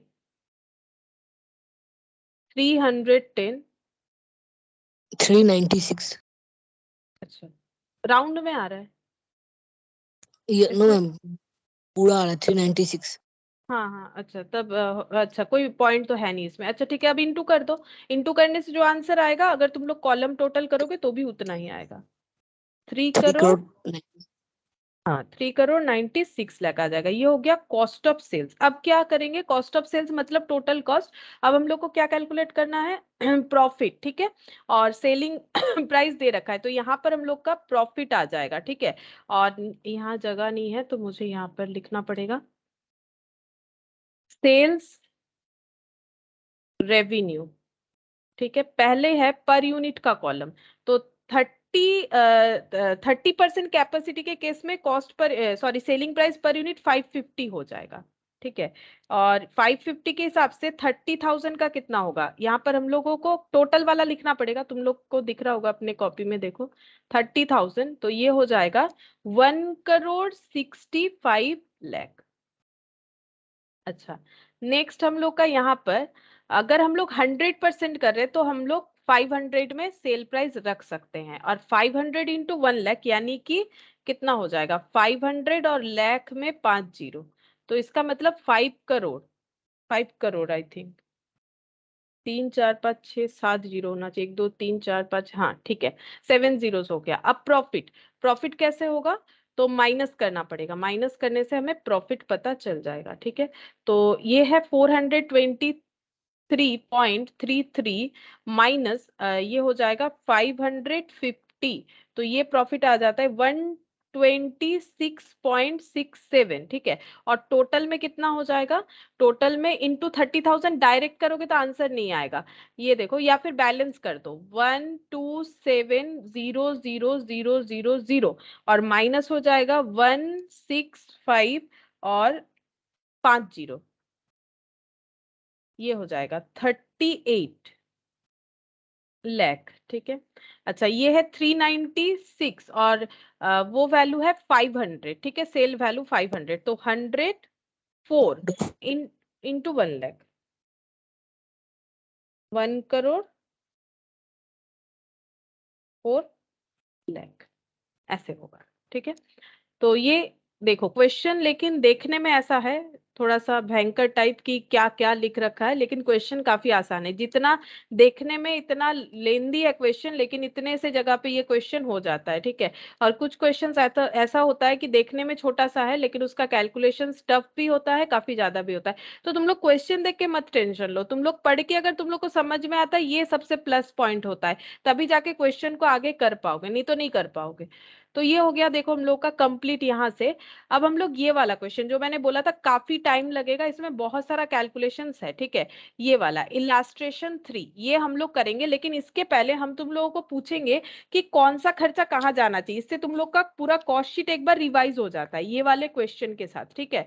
कॉस्ट शीट फुल रिवाइज हो जाएगा, तो जो भी कंफ्यूजन है तो अभी क्लियर कर सकते हो तुम लोग। अच्छा यहाँ पर देखो क्या बोला है, सबसे पहले बोला है कि कुछ डिटेल्स दे रखा है, अर्णव इस्पात उद्योग limited has the following expenditure for the year ended 31st of March 2021, raw material purchased बोल रखा है, रॉ मटेरियल परचेस यहाँ पर दे रखा है, फिर GST paid on the above purchase, freight inward, wages paid to factory. हम क्या करेंगे, हम तुम लोग को एक एक पूछ रहे हैं कि कहाँ पर कौन सा खर्चा जाना चाहिए। तुम लोग एक काम कर सकते हो, यहाँ पर जैसे मान लो कॉपी में .1 लिख के और उसके अगेंस्ट में लिख सकते हो कि तुम लोगों ने क्या सोचा है, मतलब क्या आंसर होगा, ठीक है, वो लिख सकते हो, ठीक है, जो हम आंसर बता रहे। तो तुम लोग ही बताओ रॉ मटेरियल परचेस्ड ये कहां पर आना चाहिए, रॉ मटेरियल परचेस्ड कहां पर आएगा, मतलब कॉस्ट डायरेक्ट शीट जब मटेरियल। डायरेक्ट मटेरियल, मतलब जब मटेरियल कंज्यूम्ड कैलकुलेट करेंगे वहां रॉ मटेरियल परचेस को लिखा जाएगा, ठीक है। जो समझ में आता है उसका नोट बनाने का जरूरत नहीं है, अगर चाहो तो बना सकते हो, अगर नहीं समझ में आता है जिसमें कंफ्यूजन है उसका नोट बना लो, तो बाद में हेल्प हो जाएगा। अब बोला है GST paid on the above purchase, इसमें जीएसटी पे कर रखा है 18%, ठीक है। Eligible for input tax credit, अगर इनपुट टैक्स क्रेडिट के लिए एलिजिबल है, क्या ये लिखना पड़ेगा, क्या ये लिखना नेसेसरी होगा? नहीं होगा। नहीं होगा, क्योंकि जितना लिखेंगे उतना ही तो लेस हो जाएगा। सिंपल सा ये याद रखो, अगर हमें आईटीसी मिल रहा है तो हमें लिखने का जरूरत ही क्या है, क्योंकि वो तो हमें आईटीसी मिल जाएगा, तो फिर वो हमारा कॉस्ट हुआ ही नहीं। तो अगर इसमें इसके ऊपर ये परचेस प्राइस है, इसके ऊपर अगर हम लोगों ने 18% जीएसटी दे रखा है, अगर ये आईटीसी नहीं मिलता तब हम लोगों को ये ऐड करके लिखना पड़ता। अगर अभी भी ऐड करना चाहो तो कर सकते हो, फिर लेस करना पड़ेगा क्योंकि आईटीसी मिल रहा है, तो ओवरऑल तो न्यूट्रल वैल्यू हो गया, ठीक है। तो ये हमें लिखना नहीं पड़ता है, ठीक है। तो अगर हमें लिखा हुआ है कि आईटीसी मिलेगा, अगर मटेरियल कॉस्टिंग जिन्होंने किया है, जब हम मटेरियल कॉस्टिंग पढ़ाते हैं तब वहां पर कैसे परचेस प्राइस कैलकुलेट किया जाता है वहां पर मैंने ये बताया है। अगर कभी क्लास भी कर रहे हो, जो क्लासेस शेयर किया गया है, तो वहां पर भी देख सकते हो कि मैंने ये ऐसे बताया है जब हम लोग मटेरियल प्राइस कैलकुलेट कर रहे हैं कि हम लोग कभी भी आईटीसी को नहीं लिखेंगे, ठीक है। इग्नोर, ये हो जाएगा इग्नोर, ये वाला पॉइंट, ठीक है। अच्छा ये हो गया raw material purchase. Freight inward इसको कहाँ लिख सकते हैं, ये बताओ, बोलो बोलो, बहुत सारा आइटम है, एक दो नहीं है, जल्दी जल्दी बोलो। फ्रेट इनवर्ड कहाँ पर लिखना पड़ेगा, 30 आइटम्स है। हाँ बोलो। Direct expenses. हाँ इसको दो जगह लिख सकते हैं, डायरेक्ट एक्सपेंसेस में भी लिख सकते हैं और एक जगह लिख सकते हैं, बोल सकते हो कहाँ, डायरेक्ट एक्सपेंसेस के हाँ बोलो। Direct material. हाँ मतलब रॉ मटेरियल में ऐड करके भी लिख सकते हैं, मतलब रॉ मटेरियल परचेज्ड लिखा और उसके बाद लिख दिया। ठीक है, देखो हम क्या बोल रहे हैं, हम लोग रॉ मटेरियल परचेज लिखे और उसके साथ ये ऐड कर दिए तो भी जितना सही है, तो भी जितना सही है। अगर डायरेक्ट एक्सपेंस लिखते हो, वो कहाँ लिखते हैं, डायरेक्ट रॉ मटेरियल कंज्यूम्ड, फिर डायरेक्ट लेबर, फिर लिखते हैं डायरेक्ट एक्सपेंस, अगर इसके अंडर लिखते हो तो भी उतना ही सही है। ठीक है, तो फ्रेट इनवर्ड हम लोग दो जगह लिख सकते हैं। फ्रेट इनवर्ड चाहो तो डायरेक्ट एक्सपेंस बोल के अलग से दिखाओ, अगर चाहो तो रॉ मटेरियल परचेस के साथ ऐड करके दिखाओ, दोनों ही सही है। ये इस तरह का नोट जो है, जैसे मैंने यहाँ पर लिखा है, तुम लोग लिख सकते हो। ये 3 पॉइंट दे दो, 1 2 3, ठीक है, यहाँ स्पेस रख दो, बाद में देख के नाम लिख लेना और ऐसे करके लिख दो कि इसका क्या है। और अगर लिख सकते हो फटाफट ऐसे फ्रेट इनवर्ड लिख लो अभी क्लास चलते चलते ही। ठीक है, तो ये हो जाएगा, हम लोग ये दोनों जगह पे दे सकते हैं, दोनों जगह पे ही करेक्ट होगा। ठीक है, ताकि जब हम कॉस्ट शीट बनाए तुम लोग का ये क्वेरीज ना हो जाए कि ये क्यों यहाँ पर आ गया। ठीक है, अच्छा फिर बोला है wages paid to factory worker, ये कहां पर देना चाहिए, बोल सकते हो wages paid to factory worker, मतलब रिलेटेड विथ प्रोडक्शन हो गया, तो कहां पर जाएगा,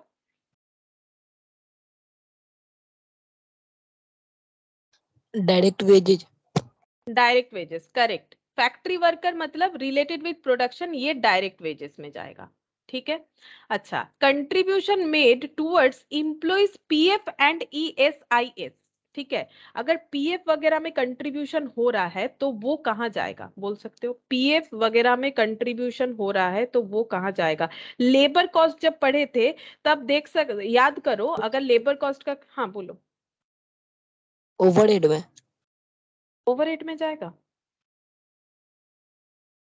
सोचो ठीक से, थोड़ा सा सोचो कि लेबर कॉस्ट जो है, यहाँ पर बोला है कंट्रीब्यूशन जो है इम्प्लॉइज पीएफ और ईएसआईएस का, ये एक्चुअली उसी लेबर को जाएगा ना जो काम कर रहा है, उसी पर्सन को जाएगा जो काम कर रहा है। ठीक है, तो ये यहाँ पर देखो, यहाँ पर जो पीएफ और ईएसआईएस है ये फैक्ट्री ओवरहेड में जाएगा, ऐसा हम लोग नहीं बोल सकते। इसको हमें कहाँ देना पड़ेगा, डायरेक्ट वेजेस में ही देना पड़ेगा। इसका रीजन भी बता रहे क्यों देना पड़ेगा, ऐसा क्यों, क्योंकि ऐसे सोच रहे हो ना कि इसको हम लोग 1 यूनिट ऑफ फिनिश गुड्स में आइडेंटिफाई नहीं कर सकते हैं, तब हम लोग इसको वहां ट्रांसफर कर देंगे। लेकिन मुझे एक चीज बताओ, जब लेबर कॉस्ट पढ़े थे हम लोगों ने, ठीक है, लेबर कॉस्ट जब हम लोगों ने पढ़ा था, तो लेबर कॉस्ट में डायरेक्ट वेजेस में क्या हम लोग ये सारा चीज ऐड नहीं करते थे।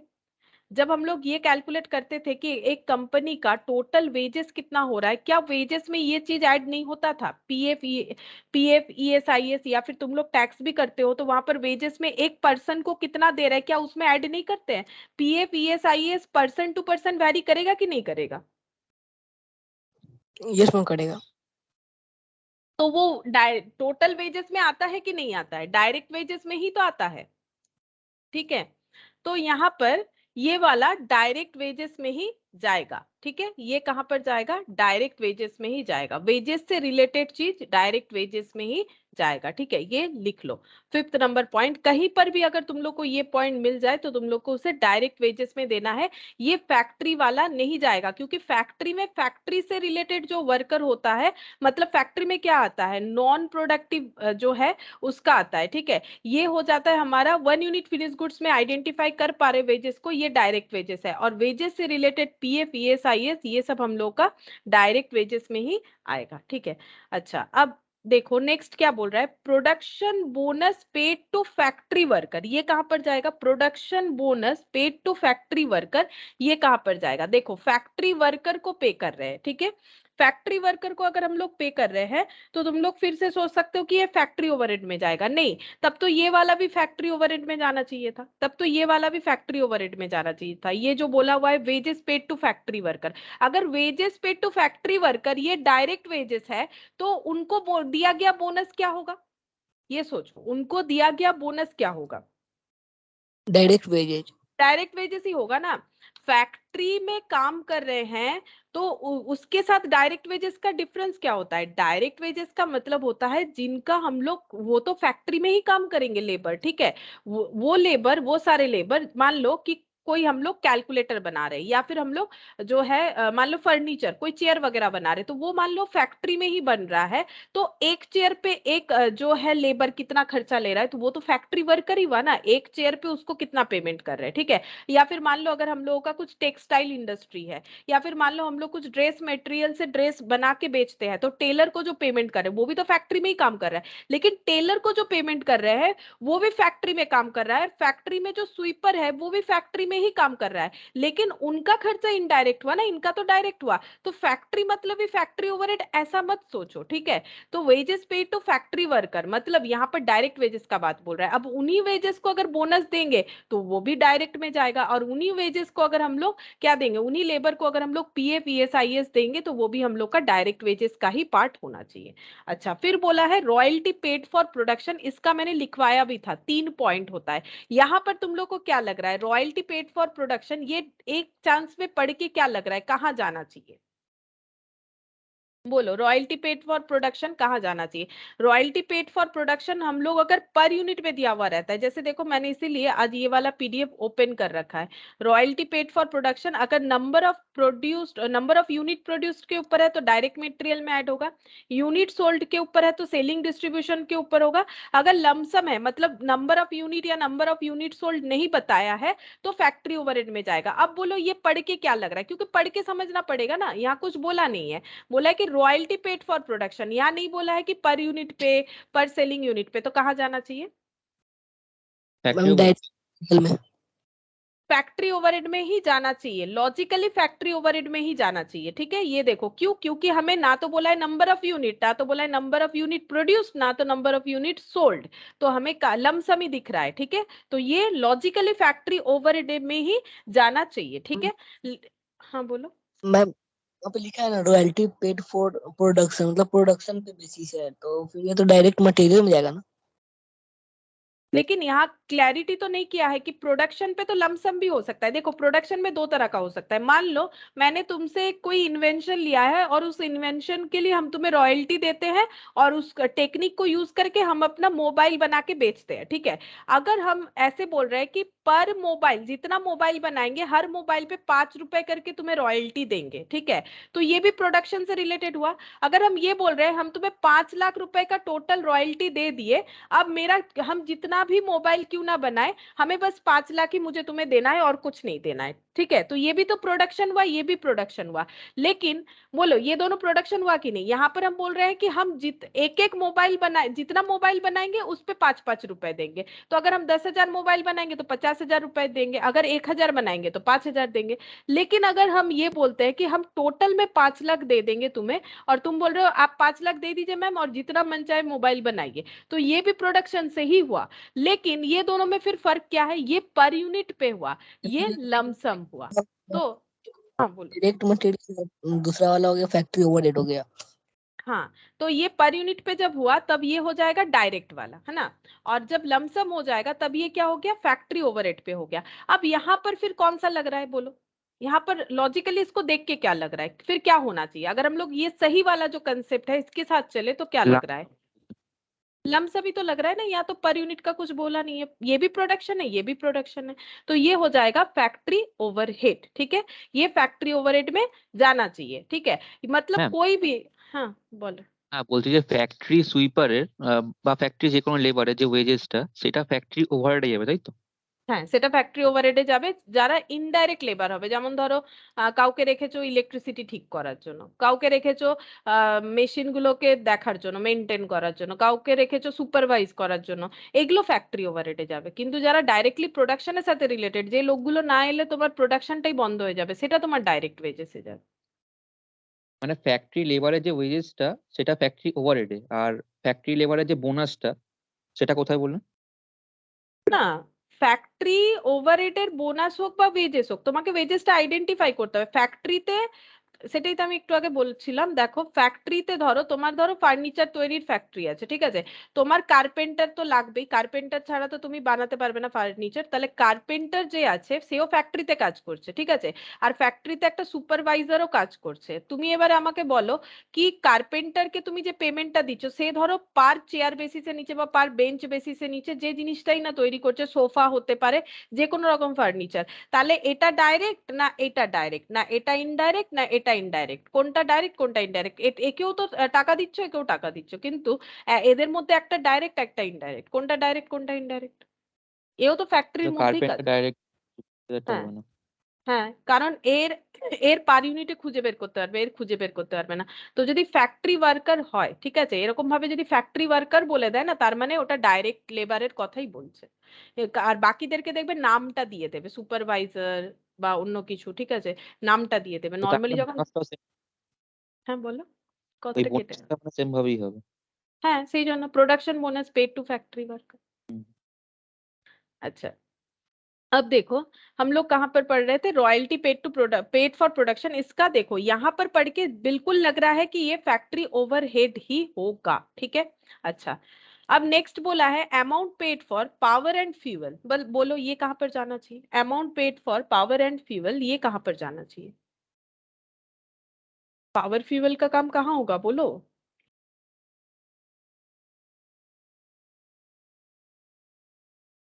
सब कोई साइलेंट हो गए, बोलो पावर फ्यूल कहाँ जाएगा? पावर मतलब मशीन चलने के लिए जो इलेक्ट्रिसिटी का यूज होता है, घर पे जो होता है वो उतना मतलब जो है उतने वाट का नहीं होता है ना, हॉर्स पावर वगैरह, तो इस वजह से पावर फ्यूल ये कहाँ पर यूज होगा? Factory overhead. फैक्ट्री ओवरहेड, ठीक है। अच्छा, नेक्स्ट बोला है amount paid for purchase of moulds and patterns, ये क्या होता है? मतलब मोल्ड्स एंड पैटर्न का मतलब होता है कि शेप देने के लिए, जैसे मान लो कि कैलकुलेटर का शेप जैसे होता है ना, मतलब उस पे बटन वगैरह होता है, ठीक है, या फिर मान लो कुछ और भी, जैसे मान लो कोई बोर्ड बन रहा है, कुछ भी बन रहा है, जैसे ईंटा वगैरह बनता है तो उसका भी मोल्ड्स होता है, मतलब शेप बनाने के लिए जो मतलब ढांचा चाहिए होता है, ठीक है। तो अगर हम लोगों ने मोल्ड्स परचेज किया है पैटर्न्स वगैरह के लिए, तो ये बोल रहा है कि amount paid for purchase of moulds and patterns, ठीक है, इस पे हम लोगों ने खर्चा किया है 8,96,000। तो तुम लोग बताओ ये खर्चा कहाँ पर जाना चाहिए? ये कहाँ पर यूज होगा? वहीं पर जाना चाहिए, जैसे प्लांट मशीनरी फैक्ट्री में यूज होगा तो मोल्ड्स वगैरह, मतलब जहां पर शेप दिया जाएगा, जो भी प्रोडक्ट बन रहा है उसका शेप दिया जाएगा, ठीक है, तो वो शेप के लिए मोल्ड्स वगैरह यूज होता है। तो ये कहाँ जाना चाहिए बताओ? Factory over. Factory factory overhead. Over. अच्छा, अब बोल रहा है job charge paid to job worker, ये कहां पर जाएगा? जॉब, अगर कोई पर्टिकुलर जॉब हमें मिला है, जॉब का मतलब क्या होता है कि अगर कस्टमर के डिमांड पे हम लोग कोई काम कर रहे हैं उसे बोला जाता है जॉब नॉर्मली, ठीक है। जॉब का ना कोई मतलब सैंपल वगैरह हम लोग नॉर्मली नहीं करते, जॉब मतलब जिसने जो बोला, जैसे मान लो कहीं पर जेरोक्स करवाने गए तो जेरोक्स वाला थोड़ी ना जेरोक्स वेरोक्स कर करके रखता है कि पकड़ा दिया जाने से, तुम जो जेरोक्स बोलोगे तुम लोग वही वाला जेरोक्स तुम लोग को करके दे देगा, ठीक है। या फिर टेलर, ठीक है, टेलर जो ड्रेस वगैरह सिलता है वो एक एक इंडिविजुअल पर्सन के मेजरमेंट के हिसाब से सिलता है, लेकिन मॉल में जाओगे तो थोड़ी ना हमारे मेजरमेंट से कुछ सिला हुआ रहता है, हाँ कुछ ना कुछ हमारा फिट हो जाता है, एम एस एल एक्सएल जिसका जो भी होता है, ठीक है। तो वो हो गया कि बनाया हुआ है वहां से कुछ ना कुछ हमारा फिट हो जाएगा, जनरल मेजरमेंट है, लेकिन टेलर के पास जाओगे तो एग्जैक्ट मेजरमेंट में होगा। तो जॉब का मतलब है जब कस्टमर के डिमांड में काम होता है, तो job charge paid to job worker, तो एक जॉब में जो भी वर्कर को रखे थे उनको जो भी पेमेंट दिया, फिर बोलो ये कहां पर जाना चाहिए? क्या डायरेक्ट लगता है? वेजेस। डायरेक्ट वेजेस, ये डायरेक्ट में चला जाएगा, ठीक है। जॉब चार्जेस डायरेक्ट एक्सपेंसेस में हम लोग दे देंगे, ठीक है, ये डायरेक्ट वेजेस में नहीं देके, ये क्योंकि जॉब के अकॉर्डिंग है तो इसको हम लोग डायरेक्ट एक्सपेंसेस के अंडर लिखेंगे, डायरेक्ट वेजेस के अंडर नहीं लिख के, ठीक है, मतलब ये हमारा डायरेक्ट एक्सपेंसेस है। कुछ कस्टमर ने कुछ स्पेसिफिक ऑर्डर दिया था उस हिसाब से हम लोगों ने बनाया, तो इसको हम लोग डायरेक्ट एक्सपेंसेस के अंडर लिखेंगे, वहां पर ये जाएगा। अच्छा, नेक्स्ट देखो। अच्छा मैं हम्म হ্যাঁ, যেটা আপনি বললেন যে মোল্ডস এন্ড প্যাটার্নস যেটা, এটা हम्म অলওয়েজ ফ্যাক্টরিতেই এর কাজ, এটা মানে এটা কাজে লাগে। তাহলে এতএব এটা ফ্যাক্টরি ওভারহেডে গেল। हम्म হ্যাঁ, তো সেম ভাবে তো যে কোনো টাইপের কথাটা শোনা যাচ্ছে না, যে কোনো টাইপের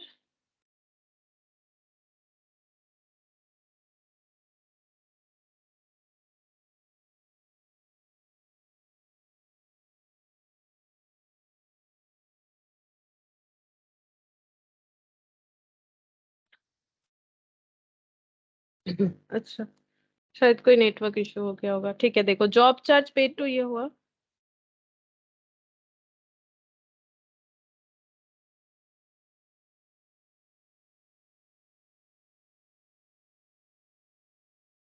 হ্যাঁ বলো, কি বলছিলে? মাইকটা হুট করে ডিসেবল হয়ে গেল।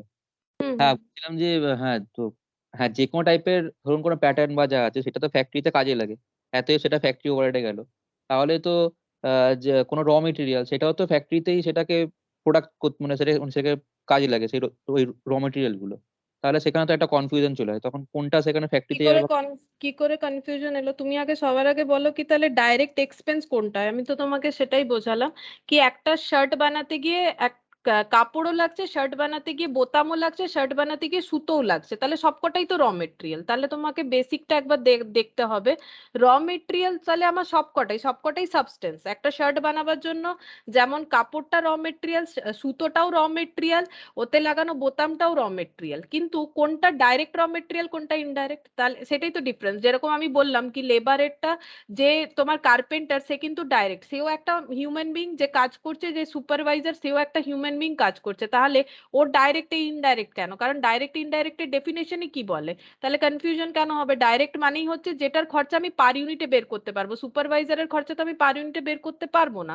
তাহলে আমাকে একটা জিনিস বলো, তুমি র মেটেরিয়াল যেটা কিনে আনছো, তুমি একটা শার্ট বানাতে কত কাপড় লাগবে সেটা তো টেলার পার মিটার হিসেবে বলে দেবে, কিন্তু একটা শার্ট বানাতে টেলারকে জিজ্ঞেস করবে তো কতগুলো কতটা সুতো লেগেছে, ও বলতে পারবে কিনা? ওটাও তো র মেটেরিয়াল। ওটা কি বলতে পারবে যে কত টাকা সুতো লেগেছে? ওটা তো একটা ও মেজারমেন্ট করে বলে দেয় কি আমার এত টাকা লাগবে, কত টাকা সুতো তখন লেগেছে। হ্যাঁ বলো। সেটা তখন মানে ওভারহেডে তখন সেটা ট্রিট করতে। হ্যাঁ, সেই জন্য ওভারহেড মানেই তো factory overhead, administration overhead, selling and distribution overhead. তাহলে যেটা আমি আইডেন্টিফাই করতে পারবো না ওটাই তো ওভারহেড, আর যেটা করতে পারবো সেই জন্যই তো ওটা মেটেরিয়াল হলেও মেটেরিয়ালেরও দুটো পার্ট, ডাইরেক্ট ইনডাইরেক্ট। সেটাই তো দেখো কস্ট শিটের প্রথম দিন আমি সেই জন্যই এই জিনিসটা লিখিয়েছিলাম। এটা এমনি তো আমার বেসিক ক্লাসে একবার আমার বলাই আছে, এই দেখো আমি ওই জন্য প্রথম দিনই লিখিয়েছি। র মেটেরিয়াল মানেই যে ডাইরেক্ট, র মেটেরিয়াল মানেই যে ইনডাইরেক্ট, এটা কিন্তু কোনো কনফার্মেশন নেই। ডাইরেক্ট না ইনডাইরেক্ট সেটা বুঝতে হবে, আর ইনডাইরেক্ট মিলিয়েই হয় ওভারহেড, তাই না? হ্যাঁ একবার ক্লিয়ার হয়ে গেল। अच्छा। अब देखो, अब फिर से बोलो तुम लोग, ठीक है? स्टोर्स एंड स्पेयर्स ये कहां पर जाएगा? स्टोर्स एंड स्पेयर्स कंज्यूम्ड ये कहां पर जाएगा, बोलो क्या लगता है? Stores and spheres consumed, stores and spheres मतलब मतलब कुछ कंज्यूमेबल्स, ठीक है? मतलब जिसको हम लोग यूज कर सकते हैं, छोटा मोटा चीज, उसको बोलते हैं स्टोर्स एंड स्पेयर्स कंज्यूम्ड, ठीक है? जैसे कुछ मतलब स्पेशल चीज होता है ना जो हम लोग रखते हैं कि जरूरत हुआ तो उसको यूज कर लेंगे, तो जैसे वो रॉ मेटेरियल भी हो सकता है वो कुछ। हाँ बोलो, और एक बार बोलो। ফ্যাক্টরি ওভারহেডে फैक्ट्री যাবে। हाँ, फैक्ट्री ओवरहेड में जाएगा। स्टोर्स और स्पेयर कंज्यूम्ड ये फैक्ट्री ओवरहेड में जाना चाहिए। लेकिन कभी कभी तुम लोग देख सकते हो इसे ना, कहीं कहीं तुम लोग को ये मिलेगा कि इसे कभी कभी डायरेक्ट मटेरियल में भी चार्ज कर दिया है, डायरेक्ट एक्सपेंसेस में, ठीक है? डायरेक्ट एक्सपेंसेस में भी चार्ज कर दिया, लेकिन तब करना चाहिए अगर ये हमें पर यूनिट में पता होता है, तब हम लोग डायरेक्ट एक्सपेंसेस में करेंगे। लेकिन यहाँ पर तो पर यूनिट नहीं है, लेकिन मतलब तुम लोग को कहीं कोई क्वेश्चन मिल जाए, फिर तुम लोग सोचोगे कि हम लोगों ने तो ऐसा नहीं पढ़ा था मैम, हम लोगों ने तो फैक्ट्री ओवरहेड ही पढ़ा था। लेकिन अगर ये पर यूनिट पे होता है, देखो इसीलिए हमें ना मेन चीज पता होना चाहिए कि कौन सा कहाँ पर चार्ज करना पड़ेगा। वो डिपेंड करता है कि डायरेक्ट तभी होगा अगर ये कंज्यूमेबल्स को पर यूनिट में आइडेंटिफाई कर पाते, तब ये डायरेक्ट में जाता है। तो ये ऐसा नहीं कि डायरेक्ट में कभी नहीं जाता है, डिपेंड करता है कि किस तरह से क्वेश्चन में हमें बताया गया है। तो यहाँ पर जो इस तरह से बताया गया है उसके हिसाब से तो हमारा फैक्ट्री ओवरहेड में ही जाना चाहिए, ठीक है? अच्छा नेक्स्ट बताओ, यहाँ पर डेप्रिसिएशन ऑन फैक्ट्री बिल्डिंग। अब ये आसान आसान आएगा, बोलो depreciation on factory factory overhead. Factory overhead, ठीक है? और ऑफिस बिल्डिंग, फैक्ट्री ओवरहेड मतलब पूरा फैक्ट्री ओवरहेड। ये क्या फैक्ट्री ओवरहेड? क्या ऑफिस बिल्डिंग? गलत बोल रहे हो, सोचो। ऑफिस बिल्डिंग ओवरहेड तीन ऑफिस होता है ना। हाँ, office and administration, correct. Office बोल दिया है तो फिर फैक्ट्री कैसे कर देंगे? प्लांट एंड मशीनरी, इसका मैंने बताया था, अगर क्वेश्चन साइलेंट हो फिर सोचो प्लांट मशीनरी कहाँ हो सकता है। अब बोलोगे कि ऑफिस में प्लांट मशीनरी है, ये तो हम नहीं मानेंगे ना। प्लांट मशीनरी नॉर्मली कहाँ होगा? फैक्ट्री में। कुछ नहीं बोला है तो फैक्ट्री ओवरहेड होगा, ठीक है?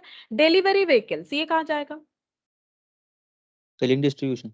सेलिंग डिस्ट्रीब्यूशन ओवरहेड, ठीक है, selling distribution overhead, delivery vehicle जो डिलीवरी करने के काम आ रहा है, तो ये सब देखो इसमें इतना कंफ्यूजन नहीं होता है, ठीक है। Salary paid to supervisor, again तुम लोग का कंफ्यूजन वाला पॉइंट आ रहा है, लेकिन हाँ बोलो, फैक्ट्री ओवरहेड बोल रहे हो। फैक्ट्री। हाँ, अब थोड़ा थोड़ा कंफ्यूजन क्लियर हो रहा है, फैक्ट्री ओवरहेड में जाएगा। रिपेयर्स एंड मेंटेनेंस, ये प्लांट मशीनरी रिपेयर का खर्चा कहाँ जाएगा? Factory overhead. अच्छा, उसके बाद वाला सेल्स ऑफिस बिल्डिंग, हाँ, सेलिंग एंड डिस्ट्रीब्यूशन। उसके बाद vehicle used by directors, administration. हाँ एक बार बोलो। Office and administration. हाँ, डायरेक्टर तो ऑफिस में रहते हैं ना, तो ऑफिस एंड मतलब एडमिनिस्ट्रेशन ओवरहेड है ना, ऐसे लिख दिया मैंने, administration overhead. Insurance premium paid for plant and machinery कहाँ जाएगा? Factory overhead. Factory overhead. Factory building का इंश्योरेंस, ये तो फैक्ट्री बता ही रहा है, जो फैक्ट्री बता रहा है उसमें कोई कंफ्यूजन नहीं, फैक्ट्री ओवरहेड लिख डालो। Stock of raw materials and WIP, अब देखो फिर से कंफ्यूजन। हाँ, फैक्ट्री ओवरहेड बोल रहे हो, ठीक है, करेक्ट बोल दियो, उसमें कोई प्रॉब्लम नहीं। हाँ, अरे बार बोलो। না ওই সেইজন্যই জিজ্ঞেস করলাম তারপর মানে ক্লিয়ার হওয়ার জন্য। अच्छा, हाँ, अब देखो सही बोल रहे हो, लेकिन फिर भी किसी को कंफ्यूजन ऐसा हो सकता है कि अगर रॉ मटेरियल से है तो ये डायरेक्ट में भी जाना चाहिए, ऐसा सोच सकते हो, क्योंकि रॉ मटेरियल का बात बोल रहा है। लेकिन यहाँ पर देखो इंश्योरेंस का बात है, अब इंश्योरेंस का खर्चा अगर पर यूनिट में हमें रॉ मटेरियल में बताएगा तब ना हम लोग डायरेक्ट चार्ज करेंगे। अब इंफॉर्मेशन तो ऐसा कुछ है नहीं कि हम लोग पर यूनिट में आइडेंटिफाई कर पाए, तो ये तो टोटल में बता रखा है, तो अगर टोटल में बता रखा है तो डायरेक्ट नहीं होगा, डायरेक्ट नहीं होगा तो ये इनडायरेक्ट होगा, यानी ओवरहेड होगा। अब रॉ मटेरियल और WIP ये ऑफिस में नहीं रहेगा, सेलिंग डिस्ट्रीब्यूशन में भी नहीं रहेगा, तो कहां जाएगा? फैक्ट्री ओवरहेड में। ऐसे खुद को पूछो, पूछने से ही तुम लोग आंसर दे पाओगे, ठीक है। तो ये हो गया फैक्ट्री ओवरहेड में जाएगा, चलो ये सही हुआ। यहाँ पर नेक्स्ट देखते हैं, expenses paid for quality control check activity, ठीक है।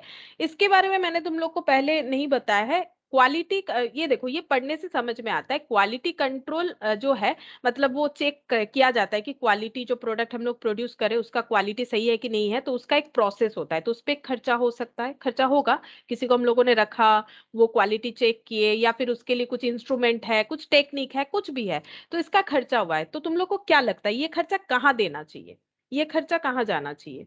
ये लेकिन डायरेक्ट प्रोडक्शन से रिलेटेड खर्चा नहीं है और ऑफिस का भी नहीं है, सोच के देखो, ये काम फैक्ट्री में नहीं होगा, प्रोडक्शन होने के बाद स्पेसिफिक तरीके से अगर किसी के पास ये अवेलेबिलिटी है कि वो अपने प्रोडक्ट का क्वालिटी चेक करे, तो वो क्वालिटी को क्या कर सकता है, चेक कर सकता है, ठीक है। लेकिन ये ना तो फैक्ट्री से रिलेटेड खर्चा है डायरेक्टली, ना ये ऑफिस एडमिनिस्ट्रेशन स्टाफ वालों का काम है, उनका काम थोड़ी ना क्वालिटी चेक करना, ये तो पर्टिकुलर कोई पर्सन को रखा होगा जो क्वालिटी चेक करते हैं। हाँ बताओ कहाँ जाना चाहिए? Selling and distribution overhead. ये सेलिंग डिस्ट्रीब्यूशन में देखो, सेलिंग डिस्ट्रीब्यूशन का मतलब है प्रोडक्ट को सेल करवाने का खर्चा, ये एक एडिशनल खर्चा हो गया, ठीक है, ये एक एडिशनल खर्चा हो गया। ये कहाँ लिखना चाहिए हम बता देते हैं, इसको हमेशा ट्रीट करना चाहिए आफ्टर फैक्ट्री कॉस्ट, ठीक है। फैक्ट्री कॉस्ट निकल गया, उसके बाद लिख दो, ठीक है। मतलब एडमिनिस्ट्रेशन के आगे इसका पर्टिकुलर कोई हेड नहीं होता इस तरह के खर्चे का। इस तरह के खर्चे को कहाँ लिखा जाता है पता है? फैक्ट्री कॉस्ट, और फैक्ट्री कॉस्ट के बाद, और एडमिनिस्ट्रेशन हो ओवरहेड के आगे, ठीक है, इस तरह से लिखा जाता है। अभी हम लोग करेंगे ना तो देख सकते हो कि ये कहाँ लिखा जाएगा। अभी जस्ट लिख लो कि ये फैक्ट्री क्यों हुआ, इसका लॉजिक मैंने बताया। देखो ये फैक्ट्री वाला खर्चा नहीं है, ये वो काम नहीं है जो फैक्ट्री वाले वर्कर कर सकते, ये एक स्पेशल टाइप ऑफ पर्सन जो है वही कर पाएंगे, ठीक है। अब ये ऑफिस एडमिनिस्ट्रेशन वाले स्टाफ भी नहीं, ये स्पेशल वर्कर है, ठीक है। तो ये ऑफिस एडमिनिस्ट्रेशन में भी नहीं जाएगा, ये फैक्ट्री में भी नहीं जाएगा, और ये इनडायरेक्ट खर्चा है, पता चल रहा है, ठीक है। तो फिर हम लोग सेलिंग डिस्ट्रीब्यूशन में भी नहीं दे सकते ना, क्योंकि सेलिंग डिस्ट्रीब्यूशन का मतलब है प्रोडक्ट को सेल करवाने के लिए जो भी खर्चा, लाइक एडवर्टाइजमेंट, सेल्समैन को पे किया गया कोई खर्चा, कोई डिलीवरी वैन का डेप्रिसिएशन वगैरह, ये सब। तो ये जो है ये हम लोग सेल करवाने के लिए नहीं कर रहे हैं, ये हम लोग क्या कर रहे हैं, क्वालिटी प्रोडक्ट बेचने के लिए कर रहे हैं। ये सेल का प्रमोशन मार्केटिंग नहीं हुआ ये, ठीक है, ये मार्केटिंग नहीं है, ये इनको लग रहा है कि हमें करना चाहिए तो कर रहे हैं, ठीक है। तो क्वालिटी कंट्रोल चेक एक्टिविटी ये फैक्ट्री कॉस्ट के बाद लिखना पड़ेगा, आफ्टर फैक्ट्री कॉस्ट, ठीक है, ये बताएंगे कैसे होगा। अब नेक्स्ट देखो, salary paid to quality control staff, again इससे रिलेटेड खर्चा आ गया, ठीक है, तो ये जहां पर जाएगा ये भी वहां पर ही जाएगा, मतलब ये है क्वालिटी कंट्रोल को अरेंज करने का खर्चा, मतलब चेकिंग करवाने का, और ये जो चेक कर रहे हैं उन स्टाफ को देने का खर्चा, तो ये भी फैक्ट्री कॉस्ट के बाद लिखना होता है, ठीक है, फैक्ट्री कॉस्ट के बाद एडमिनिस्ट्रेशन ओवरहेड के आगे, ठीक है। फिर नेक्स्ट आ गया, देखो यहां पर बोला है research and development cost paid for improvement in production process, production process को इंप्रूव करने के लिए, ठीक है, हम लोगों ने रिसर्च डेवलपमेंट चलाया है, अगेन ये इस तरह का खर्चा है, मतलब ये हम लोग क्वालिटी कंट्रोल के नीचे लिख सकते हैं, ठीक है, मतलब यही फैक्ट्री कॉस्ट के बाद, ये वाला भी वही होगा आफ्टर फैक्ट्री कॉस्ट, ठीक है, और इसका सीक्वेंस अगर देखो तो पहले क्वालिटी कंट्रोल लिख दो फिर रिसर्च डेवलपमेंट लिखो, ये बेटर होगा। इस तरह का एक मेरे पास एक फॉर्मेट है, हम शेयर कर देंगे, ठीक है, कि किस तरह से होता है, फिर भी हम एक बार बताते हैं। ये देखो, ये तीनों जो है लाइन बाय लाइन तुम लोग लिख सकते हो। नेक्स्ट यहाँ पर बोला है expenses paid for pollution control and engineering and maintenance, ये बोला है पोल्यूशन कंट्रोल के लिए जो खर्चा किया गया है ये कहाँ जाना चाहिए, पोल्यूशन कंट्रोल कहाँ पर करना पड़ेगा, ऑफिस में पोल्यूशन होता है या कहाँ होता है, सोचो, सोच के बताओ, पोल्यूशन कंट्रोल कहाँ पर होगा, पोल्यूशन कहाँ से हो रहा होगा, फैक्ट्री ओवरहेड। हाँ फैक्ट्री में जाएगा, क्योंकि पोल्यूशन फैक्ट्री से ही हो रहा होगा, तो ये फैक्ट्री का खर्चा हो गया। Expenses paid for administration of factory work, क्या बोला है expenses paid for administration of factory work, मतलब फैक्ट्री में जो काम हो रहा है, सोचो फैक्ट्री में जो काम हो रहा है उसको संभालने के लिए जो एडमिनिस्ट्रेशन का खर्चा, और एडमिनिस्ट्रेशन का मतलब क्या, पूरे मतलब एडमिनिस्ट्रेट करना, मतलब संभालना, देखना, तो फैक्ट्री के काम को संभालने के लिए जो खर्चा हो रहा है ये कहां पर जाएगा, ये एडमिनिस्ट्रेशन खर्चा ही है, लेकिन एडमिनिस्ट्रेशन ओवरहेड कौन सा वाला है, रिलेटेड विथ प्रोडक्शन है या नॉट रिलेटेड विथ प्रोडक्शन है, ये सोचो, पढ़ के समझना पड़ेगा, ये तुम लोग को खुद से पढ़ के समझना पड़ेगा। एक्सपेंसेस पेड फॉर एडमिनिस्ट्रेशन मतलब एडमिनिस्ट्रेशन ओवरहेड, लेकिन बोल दिया है फैक्ट्री वर्क, तो रिलेटेड विथ प्रोडक्शन या नॉट रिलेटेड विथ प्रोडक्शन, अगर फैक्ट्री वर्क होगा तो क्या होगा, फैक्ट्री ओवरहेड। फैक्ट्री ओवरहेड मतलब रिलेटेड विथ क्या होगा, प्रोडक्शन होगा, फैक्ट्री वर्क बता ही दिया है ना, तो रिलेटेड विथ प्रोडक्शन है, अगर प्रोडक्शन से रिलेटेड है तो ये हो जाएगा फैक्ट्री ओवरहेड। अगर ये लाइन नहीं रहता, सोचो अगर हमारे इस पॉइंट में ये लाइन नहीं रहता तो फिर ये क्या होता, ये नॉट रिलेटेड विथ प्रोडक्शन होता, तब ये ऑफिस एंड एडमिनिस्ट्रेशन ओवरहेड में चला जाता, ठीक है, तभी ऑफिस एंड एडमिनिस्ट्रेशन ओवरहेड में चला जाता, तो ये सारे एनालिसिस तुम लोग लिखते जाओ, ठीक है, ये ऑफिस एंड एडमिनिस्ट्रेशन ओवरहेड में चला जाता। अच्छा नेक्स्ट देखो, salary paid to functional manager production control के लिए, फाइनेंस अकाउंट्स के लिए, सेल्स एंड मार्केटिंग के लिए। अब बताओ सैलरी दे रहा है, ठीक है, ये काम करने के लिए, तो प्रोडक्शन कंट्रोल के लिए जिन्हें सैलरी दे रहा है उनका खर्चा कहाँ देंगे, प्रोडक्शन कंट्रोल के लिए जिन्हें दे रहे हैं office and administration. Office and administration, लेकिन पूरा बोलो। वो तो অফিস এন্ড অ্যাডমিনিস্ট্রেশন ওভারহেড যাবে ফার্স্ট সেটটা, সেকেন্ডটা তাই যাবে। लेकिन रिलेटेड विथ प्रोडक्शन या नॉट रिलेटेड वो आइडेंटिफाई करो, प्रोडक्शन कंट्रोल तो ऑफिस एंड एडमिनिस्ट्रेशन, ठीक है, ऑफिस एंड एडमिनिस्ट्रेशन दे सकते हो, office and administration overhead related with क्या होगा, जनरल वाला है कि रिलेटेड विथ प्रोडक्शन है,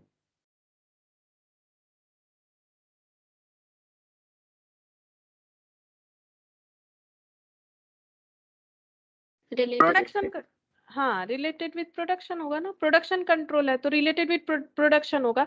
अच्छा फाइनेंस एंड अकाउंट्स ये क्या हो जाएगा, ये office and administration overhead correct है, बट ये क्या होगा रिलेटेड विथ प्रोडक्शन या not related with production, finance और अकाउंट्स का जो काम, हाँ बोलो, नॉट रिलेटेड विथ प्रोडक्शन। देखो ये थोड़ा सा एनालिसिस हमें करने आना चाहिए ना, ये देखो थोड़ा सा पढ़ोगे तो ही समझ में आएगा, फाइनेंस वाला इनका काम प्रोडक्शन के साथ नहीं होगा, लेकिन प्रोडक्शन कंट्रोल ये नाम ही बता रहा है प्रोडक्शन से रिलेटेड है। सेल्स एंड मार्केटिंग ये कहाँ जाएगा, तो सेलिंग एंड डिस्ट्रीब्यूशन ओवरहेड। हाँ ये सेलिंग एंड डिस्ट्रीब्यूशन ओवरहेड, इसमें ज्यादा चक्कर नहीं है, जो एडमिनिस्ट्रेशन होता है ना उसमें होता है related with production not related with production.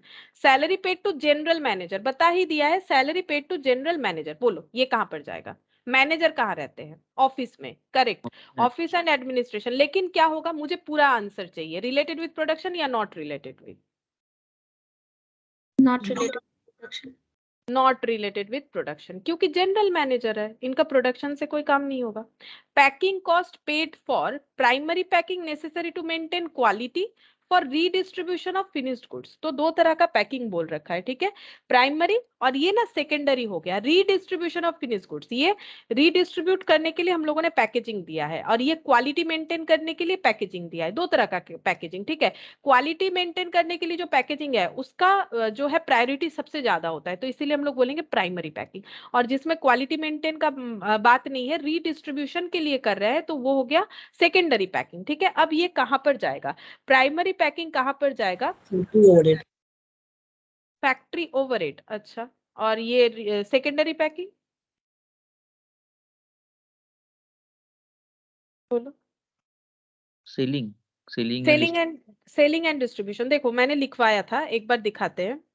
Primary packing और सेकेंडरी पैकिंग, मुझे देखना पड़ेगा कहाँ है।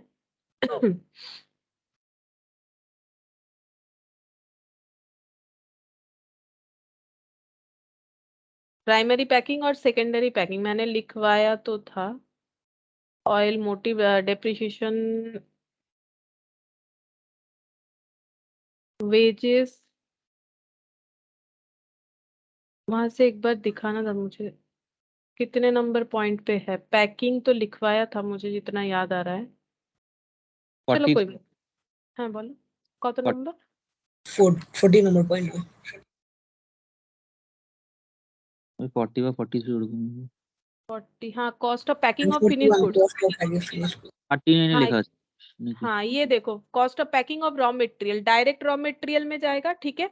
और यहाँ पर है, ये देखो, हाँ, सेलिंग एंड डिस्ट्रीब्यूशन में जाएगा। तो यहाँ से पढ़ के समझ में आ रहा है, अगर फिनिश गुड्स को रीडिस्ट्रीब्यूट के लिए कर रहे हैं तो सेलिंग एंड डिस्ट्रीब्यूशन ओवरहेड में जाना चाहिए, ठीक है। अच्छा, यहाँ पर चला जाएगा। और ये जो है primary packing necessary to maintain quality, ये हम लोग देखो, ये जो है यहाँ पर primary packing necessary to maintain quality बोला है। मैंने यहाँ पर तुम लोग को लिखाया था, प्राइमरी पैकिंग अगर है तो वो डायरेक्ट रॉ मटेरियल में जाएगा, तब जाएगा। ये देखो, इस पे भी मैंने शायद यहाँ पर कुछ लिखवाया था जब मैंने एक पहला फॉर्मेट किया था। ये देखो यहाँ पर लिखवाना तो चाहिए था डायरेक्ट।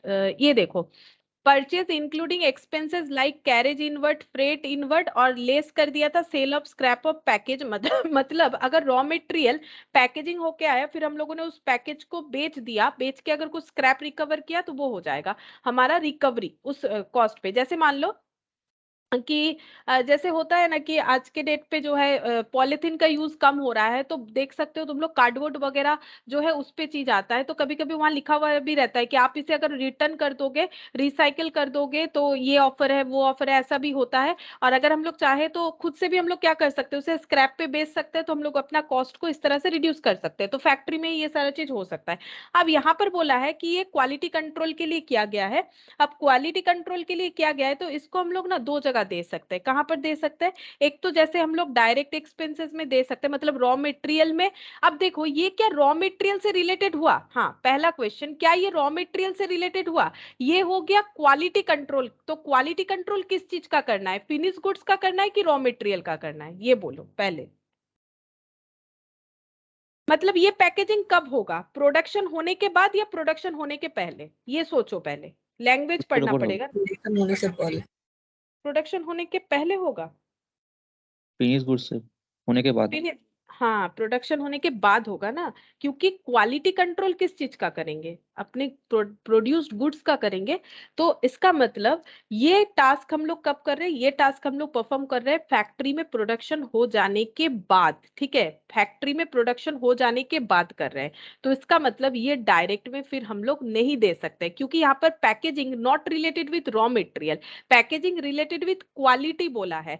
तो ये हम लोग का क्या हो जाएगा, फैक्ट्री कॉस्ट के बाद, जहां पर हम लोग ये क्वालिटी, जहां पर हम लोगों ने ये सारा चीज लिखा था ना, क्वालिटी कंट्रोल और रिसर्च डेवलपमेंट, वहां पर ये वाला पॉइंट जाना चाहिए, ठीक है। क्वालिटी कंट्रोल, रिसर्च डेवलपमेंट, और ये लिखा था ना क्वालिटी कंट्रोल के लिए स्टाफ को जो पेमेंट किया, वो सारे जगह पे ये चीज हमारा जाना चाहिए। ये लो, ये कहाँ आ गया, हाँ, तो वहां पर ये वाला पॉइंट हमारा जाना चाहिए। ठीक है, तो फिर से एक बार बताते हैं। देखो, ये जो primary packaging necessary to maintain quality है, ये रॉ मटेरियल वाला नहीं है, फैक्ट्री में प्रोडक्शन होने के बाद है, तो ये आफ्टर फैक्ट्री कॉस्ट होगा। ये कंफर्म कर लो पहले, आफ्टर फैक्ट्री कॉस्ट होगा। क्यों? क्योंकि प्रोडक्शन होने के बाद का बात हो रहा है, तो फैक्ट्री कॉस्ट के बाद। लेकिन ये एडमिनिस्ट्रेशन का भी खर्चा नहीं है। अगेन वैसा ही सिचुएशन आ गया, जहां पर हम लोगों ने क्वालिटी कंट्रोल चेकिंग के लिए खर्चा किया था, क्वालिटी कंट्रोल करने वाले स्टाफ को कुछ पेमेंट किया था, वहीं पर ये चीज आएगा फिर। ठीक है, वहीं पर ये वाला चीज आएगा। अच्छा, फिर नेक्स्ट देखो, ये वाला तुम लोग सही बोल रहे हो, रीडिस्ट्रीब्यूशन ऑफ फिनिश गुड्स, ये भी सही बोल रहे थे, मैंने जिस तरह से लिखाया था। लेकिन देखो, मैंने जो लिखवाया था ना, वहां पर ये वाला पॉइंट हमें ध्यान से देखना चाहिए। मैंने यहाँ पर इसके साथ साथ ये भी लिखवाया था कि ये पैकेजिंग ऑफ रॉ मटेरियल का था, ये रॉ मटेरियल का नहीं है, क्योंकि ये तो क्वालिटी कंट्रोल का बात हो रहा है। तो क्वालिटी कंट्रोल करने के लिए रॉ मटेरियल अगर कोई अच्छे से पैक करके देगा, वो तो सप्लायर होगा ना, हम लोग थोड़ी ना करेंगे। अच्छा, अब देखो यहाँ पर क्या बोला है, wages of employees engaged in distribution of goods, ये समझ में आता है इजीली, बताओ क्या होगा, बोलो। वेजेस दे रहे हैं एम्प्लॉइज को जो कि डिस्ट्रीब्यूशन ऑफ गुड्स कर रहे हैं, मतलब गुड्स का डिस्ट्रीब्यूट कर रहे हैं, मतलब सेल एजेंट की तरह नहीं हो गया? Selling and distribution overhead. हाँ, selling and distribution overhead. Fee paid to auditor कहाँ जाएगा? ऑडिटर कहाँ आता है काम करने के लिए? फैक्ट्री में आता है या ऑफिस में आता है, कहाँ आता है? Office and administration overhead. Office and administration overhead. अच्छा, लीगल एडवाइजर कहाँ पर जाएगा? Office and administration. Correct, office and administration. अच्छा, इंडिपेंडेंट डायरेक्टर, ये भी बताओ। Office and administration overhead. हाँ, फिर performance bonus paid to sale staff, किसको दे रहे? सेल स्टाफ को दे रहे। सिर्फ बोनस में कंसेंट्रेट मत करो, सेलिंग एंड किसको? Distribution overhead. Selling and distribution overhead, जिनको दे रहे हैं वहां जाना चाहिए। अब ये closing stock, sorry, opening stock of raw materials WIP finish goods, और नीचे बता रखा है closing stock of raw material WIP finish goods, ये सब कहाँ आता है ये तुम लोग को बहुत ही अच्छे तरीके से पता है। नेक्स्ट यहाँ पर बोल रहा है कि amount realised by selling of scrap and waste generated. Scrap बताए, वेस्ट बताए। अब स्क्रैप वेस्ट बोलने से तुम लोग रॉ मटेरियल से कर दोगे, कहीं और से कर दोगे, ऐसा नहीं, किस चीज का है पहले पढ़ो। जनरेटेड ड्यूरिंग मैन्युफैक्चरिंग प्रोसेस, तो ये कहां से लेस होगा? ये कहां से लेस होगा? अगर मैन्युफैक्चरिंग करने के बाद जो वेस्ट और स्क्रैप आया, उससे हम लोगों ने 86,000 रिसीव किया, तो ये कहां लेस होना चाहिए? ये कौन से खर्चे को कम करेगा? अगर फैक्ट्री में जो स्क्रैप रेडी हुआ, उस स्क्रैप को हम लोगों ने बेच के 86,000 रियलाइज्ड किया, तो हमारा फैक्ट्री कौन सा? ओवरहेड। हाँ, फैक्ट्री ओवरहेड का खर्चा कमेगा। तो लिखना कैसे चाहिए? फैक्ट्री ओवरहेड के नीचे हम लोगों ने तो ये सब लिखा होगा ना, रिसर्च डेवलपमेंट, ये नया नया पॉइंट जो आज हम लोगों ने सीखा, क्वालिटी कंट्रोल, स्टाफ को पेमेंट, ये सब ऐड करने के बाद जितना होगा, माइनस हम लोग ये वाला खर्चा करेंगे। ठीक है, अब थोड़ा सा लिखने से समझ में आ जाएगा। देखो, डिस्कस तो मैंने डिटेल्स में ही कर दिया कि कहाँ पर क्या आना चाहिए। अब हम दिखाते हैं कहाँ पर क्या आएगा। हमें बोला है प्राइम कॉस्ट निकालो, फैक्ट्री कॉस्ट निकालो, cost of production, cost of goods sold, cost of sales. थोड़ा सा टाइम तो लगेगा, देखते हैं कितना हो पाता है। ठीक है, देखते हैं कितना हम लोग अभी कर पाते हैं, बाकी तुम लोग भी कर सकते हो, तो हम बाद में चेक कर देंगे। तो अभी देखते हैं, जितना हो रहा है उतना कर लेते हैं। सबसे पहले यहाँ पर लिख लेंगे statement of cost, statement of cost of Arnab इस्पात उद्योग लिमिटेड फॉर 31 मार्च 2021।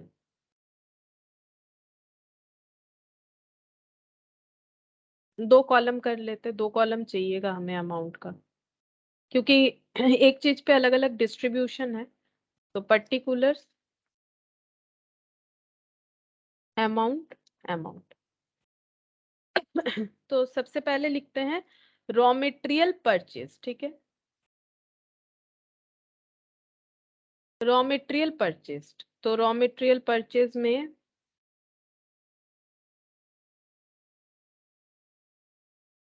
ये है कुछ 10 करोड़ आई थिंक। तो 10, और उसके बाद कितने सारे जीरो है? 2 4 3 7 7। ठीक है। अच्छा, अब नेक्स्ट हम लोग क्या कर सकते हैं, नेक्स्ट देखो यहाँ पर जीएसटी हमें लिखना नहीं है, फ्रेट इनवर्ट। अब जैसे मैंने बोला था ये दो तरह से ट्रीट कर सकते हो, या तो डायरेक्ट एक्सपेंस बोल के लिख सकते हो, या तो यहाँ पर ऐड कर सकते हो, जो ठीक लगे, दोनों सही होगा, कोई भी गलत नहीं होगा। हम यहाँ पर एक बार लिख देते हैं, ठीक है, क्योंकि इतना बड़ा क्वेश्चन है ना, फिर से आगे पीछे करेंगे, मिल गया है, इसको लिख लेते हैं, फ्रेट इनवर्ट। ठीक है, फ्रेट इनवर्ट 11,20,600। ठीक है, तुम लोग चाहो तो इसे डायरेक्ट एक्सपेंसेस में लिख सकते हो, हम फिर से बोल रहे हैं, कोई प्रॉब्लम नहीं है। अच्छा, अब यहाँ पर हम लोगों को ऐड करना पड़ेगा opening stock of raw material और लेस करना पड़ेगा closing stock of raw material. ठीक है, तुम लोग ओपनिंग पहले भी लिख सकते हो, लेकिन ये क्वेश्चंस जो है काफी बड़ा है, तो हम यहाँ पर नहीं लिखे, अभी यहाँ लिख लेते हैं। ठीक है, तुम लोग चाहो तो पहले ओपनिंग लिख सकते हो, ठीक है, अच्छे से अरेंज करने के लिए। तो opening stock of raw material, वैसे कोई प्रॉब्लम नहीं है, अगर लिख भी देते हो तो ऐसा नहीं कि इसके लिए मार्क्स कट जाएंगे। यहाँ पर हो जाएगा 18 लाख, और लेस कर दिया closing stock of raw material, ये है 9,60,000। और कुछ नहीं था, तो हमें मिल जाएगा रॉ मटेरियल कंज्यूम्ड। तो कैलकुलेट कर रहे हो तो एक बार बता सकते हो मुझे कितना होगा रॉ मटेरियल कंज्यूम्ड? এই ক্যারেজ ইনওয়ার্ড আর ফ্রেট ইনওয়ার্ডটা সেম তো? है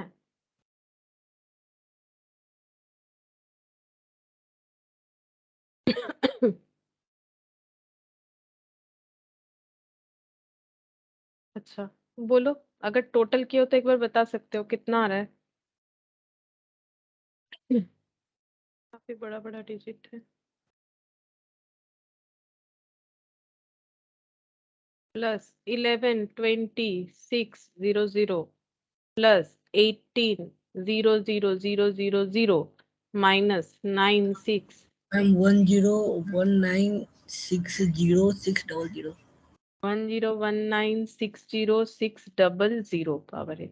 अच्छा, फिर नेक्स्ट क्या आ जाएगा, अब वेजेस रिलेटेड हमें ढूंढना पड़ेगा, तो डायरेक्ट इम्प्लॉय कॉस्ट जो भी होगा वो हमें देना पड़ेगा। ठीक है, डायरेक्ट लेबर कॉस्ट बोलो या इम्प्लॉय कॉस्ट बोलो। नेक्स्ट हम लोग ऐड कर लेते हैं यहाँ पर डायरेक्ट लेबर कॉस्ट। इसमें हम लोग का क्या क्या आ जाएगा, यहाँ पर पहले आ जाएगा wages paid to factory worker,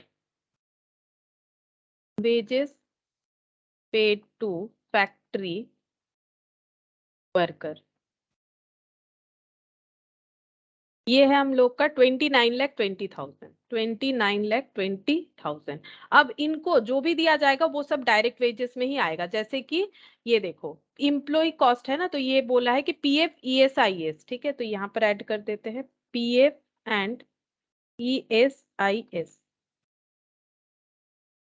अच्छा, ये खर्चा है हम लोग का 3,60,000, और एक बोनस था। ठीक है, इसके बाद बोनस था, तो यहाँ पर देखो सारे पॉइंट कवर हो गए, कुछ भी नहीं बचा। चलो, या ये पेज और ओपन नहीं करना पड़ेगा, यहाँ पर आ जाते हैं। Bonus to factory worker 2,90,000, bonus to factory worker 2,90,000। अब ये तीन टोटल करने से हमें क्या मिल जाएगा, डायरेक्ट वेजेस मिल जाएगा, ये तीनों का टोटल। अगर कर रहे हो तो बताओ।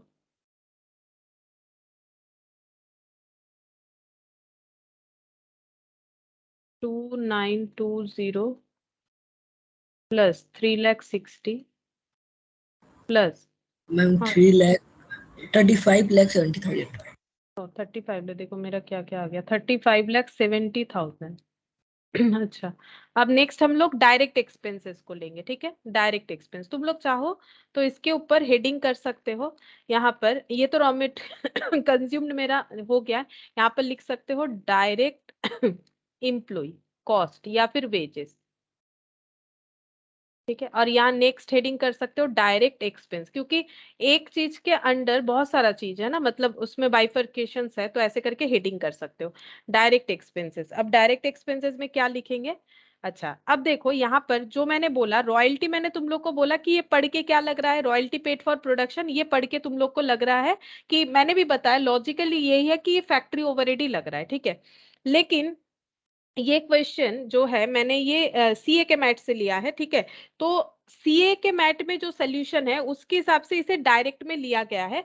तो जो लोग सीए के लिए प्रिपरेशन कर रहे हैं उनको हम बोलेंगे कि तुम लोग अगर रॉयल्टी कहीं भी मिलता है तो सीए के एग्जाम के लिए तुम लोग को उसे डायरेक्ट एक्सपेंसेस ही ट्रीट करना पड़ेगा, क्योंकि क्या होता है ना, हर एक इंस्टीट्यूट का अपना कुछ रूल्स होता है। वैसे सीएमए वालों का भी होता है, ठीक है, वो कुछ कुछ चीज अपना जैसे फॉलो करते हैं स्टूडेंट को वैसे ही करना पड़ता है। तो हम इन बताते जाएंगे ऐसे, ठीक है, किसको क्या फॉलो करना है। अगर ये लॉजिकली मैंने बता दिया है, क्या होगा, फैक्ट्री ओवरहेड ही होगा। लेकिन इंस्टीट्यूट का अपना अपना होता है, अपने हिसाब से वो लोग कुछ चीज जो है वो पॉइंट आउट कर रखते हैं। तो यहाँ पर इन्होंने डायरेक्ट एक्सपेंसेस मान रखा है। तो तुम लोग को अगर ये पॉइंट आ जाए तो डायरेक्ट एक्सपेंस मानना है, क्योंकि तुम लोग के मैट में ये बोला हुआ है, ठीक है। बाकी सीएमए वालों के लिए क्या करना है, सीएमए या सीएस के लिए तुम लोग इसको फैक्ट्री ओवरहेड ट्रीट कर सकते हो, कोई इश्यूज नहीं है, ठीक है, क्योंकि फैक्ट्री ओवरहेड ही एक्चुअली होगा। लेकिन ये लोग बोल रहे हैं कि हम लोग रॉयल्टी जहां भी दिखाएंगे हम लोग डायरेक्ट एक्सपेंस मानेंगे, ऐसा इनका कहना है। तो हम लोग इसको डायरेक्ट एक्सपेंस करेंगे अकॉर्डिंग टू, मतलब फॉर सीए प्रिपरेशन, ठीक है। और अगर सीए में या फिर सीएस के लिए है तो तुम लोग उसको फैक्ट्री ओवरहेड लिख सकते हो, क्योंकि ये तुम लोग का ऐसा कोई इस पॉइंट पे नहीं बोला गया है इंस्टीट्यूट के तरफ से। तो ये क्या हो जाएगा, ये तुम लोगों का पढ़ के जो समझ में आता है वही करना है। ये पढ़ के फैक्ट्री ओवरहेड लग रहा है तो तुम लोग को फैक्ट्री ओवरहेड ही ट्रीट करना चाहिए। बाकी देखो, मेन चीज तुम लोग को पता होना चाहिए, कुछ कुछ चीज जो है इंस्टीट्यूट अपने तरह से बोलता है वो फॉलो करना पड़ता है। तो वो हम लोग फॉलो करेंगे, कैसे होगा हम बता देंगे, ठीक है। अब क्योंकि क्वेश्चन मैंने सीए के मैट से लिया हुआ है तो ना हम ना इसको अभी सीए के मैट की तरह ही सॉल्व करके दिखा देते हैं, ठीक है। तो ये हम लोग अभी डायरेक्ट एक्सपेंसेस में लिखते हैं, तुम लोग इस पॉइंट को लिख लो। अब हम जैसे सॉल्व करें वैसे कर लो, और बाद में इसको तुम लोग क्या कर सकते हो, अपने हिसाब से भी सॉल्व कर सकते हो, यानी रॉयल्टी को फैक्ट्री ओवरहेड में लेके भी सॉल्व कर सकते हो। तुम लोग का भी एक प्रैक्टिस हो जाएगा, ठीक है। आई होप कि क्लियर है। दो तीन पॉइंट ऐसा होगा कि कहाँ पर लेना है हम बता देंगे, जैसे ये वाला हम यहाँ पर एक स्टार भी लगा दिए, ठीक है। तो तुम लोग को ये चीज याद रखना है। तो रॉयल्टी पेड फॉर प्रोडक्शन, ये किसको याद रखना है, जो लोग सीए के लिए प्रिपरेशन ले रहे हो, ठीक है, उनके लिए ये हमेशा डायरेक्ट में ही देना पड़ेगा। लेकिन अगर थियोरेटिकली कभी आए तो ऐसा मत बोल दो, थियोरेटिकली कभी आए तो तुम लोग को पूरा सभी को यही चीज बताना है, क्योंकि ये लॉजिक है कि कब कहाँ पर रॉयल्टी जाता है। बाकी क्या होता है ना, इंस्टीट्यूट अपने हिसाब से कुछ कुछ चीजों को इंक्लूड एक्सक्लूड करते रहता है, हर एक इंस्टीट्यूट, ठीक है। तो तुम लोग को वो चीज फॉलो करना पड़ेगा एज ए स्टूडेंट, ठीक है। तो ये हो गया 1,72,600 यहाँ पर लिख रहे हैं। बाकी यहाँ पर ये ब्रैकेट में लिख देते हैं, ये फैक्ट्री ओवरहेड में भी जा सकता है, मतलब जाना चाहिए, ठीक है, जाना चाहिए, ये फैक्ट्री ओवरहेड में ही जाना चाहिए। लेकिन क्योंकि इंस्टीट्यूट के तरफ से ये बोला गया तो मैंने ये यहाँ पर दिखा दिया। अच्छा, नेक्स्ट यहाँ पर देखो, amount paid for power and fuel, ये तो डेफिनेटली फैक्ट्री ओवरहेड ही होता है, फैक्ट्री ओवरहेड ही होता है। लेकिन यहाँ भी सीए का बोल रहे हैं, ठीक है, यहाँ भी सीए इंस्टीट्यूट ने इसे डायरेक्ट एक्सपेंसेस में दिखा रखा है, ठीक है। तो तुम लोग भी इसको डायरेक्ट एक्सपेंसेस में दिखा दो। बाकी लोग ऐसा मत करो, बाकी लोग फैक्ट्री ओवरहेड में ही दिखाओ, क्योंकि पावर फ्यूल जो है वो कभी डायरेक्ट एक्सपेंस नहीं होता है, वो फैक्ट्री ओवरहेड में ही जाना चाहिए, ठीक है। यहाँ पर अभी हम सॉल्व इस तरह से कर रहे हैं तो यहाँ पर लिख देते हैं, ठीक है, amount paid for power and fuel. ये मैंने क्वेश्चन इसीलिए लिया, इसमें इतना सारा डेटा है ना, तुम लोग को सभी को एक नॉलेज हो जाएगा। इतना बड़ा क्वेश्चन मुझे और कहीं नहीं मिला था, ठीक है। तो इसीलिए मैंने ये वाला लिया हुआ है क्वेश्चन, तुम लोग का भी एक नॉलेज बिल्डअप होगा। मैंने दोनों तरह से ही बता दिया, तो किसी को किसी चीज का प्रॉब्लम नहीं होगा, चाहे कोई कोई भी प्रिपरेशन ले रहे हो, चाहे कोई दो प्रिपरेशन ले रहे हो। ऐसा भी तो हो सकता है ना, कोई सीए भी कर रहा है, सीए में भी कर रहा है, ऐसा भी हो सकता है। तो उसको दो चीज ही ध्यान में रखना चाहिए। तो ये पावर एंड फ्यूल ये डायरेक्ट में ले रखा है, लेकिन ये फिर से बताते हैं ये हमें कहाँ देना चाहिए, ये बेसिकली फैक्ट्री ओवरहेड में। तो ये तो कंफर्म फैक्ट्री ओवरहेड, रॉयल्टी में थोड़ा सा कंफ्यूजन अगर किसी को भी आ भी जाए, यहाँ पर तो नहीं आना चाहिए। तो ये तुम लोग को पावर एंड फ्यूल में देना पड़ेगा, ठीक है, सीए के लिए। अच्छा, फिर यहाँ पर जो बोला है amount paid for purchase of moulds, और ये क्या बोल रखा है, मोल्ड्स और ये पैटर्न्स, ये हम लोग का फैक्ट्री ओवरहेड में जाएगा। तो ये इसमें कोई चेंजेस नहीं है। चलो अब डायरेक्ट एक्सपेंसेस का और देख लेते हैं, और क्या क्या आएगा डायरेक्ट एक्सपेंसेस में। यहाँ पर आ जाएगा वो जॉब चार्ज था, ये वाला job charge paid to job worker, ठीक है। तो ये डायरेक्ट एक्सपेंसेस में, ये तो हम लोगों ने सोचा भी था डायरेक्ट एक्सपेंसेस में आएगा, ये डायरेक्ट में ही आएगा, job charges paid to job worker, ठीक है,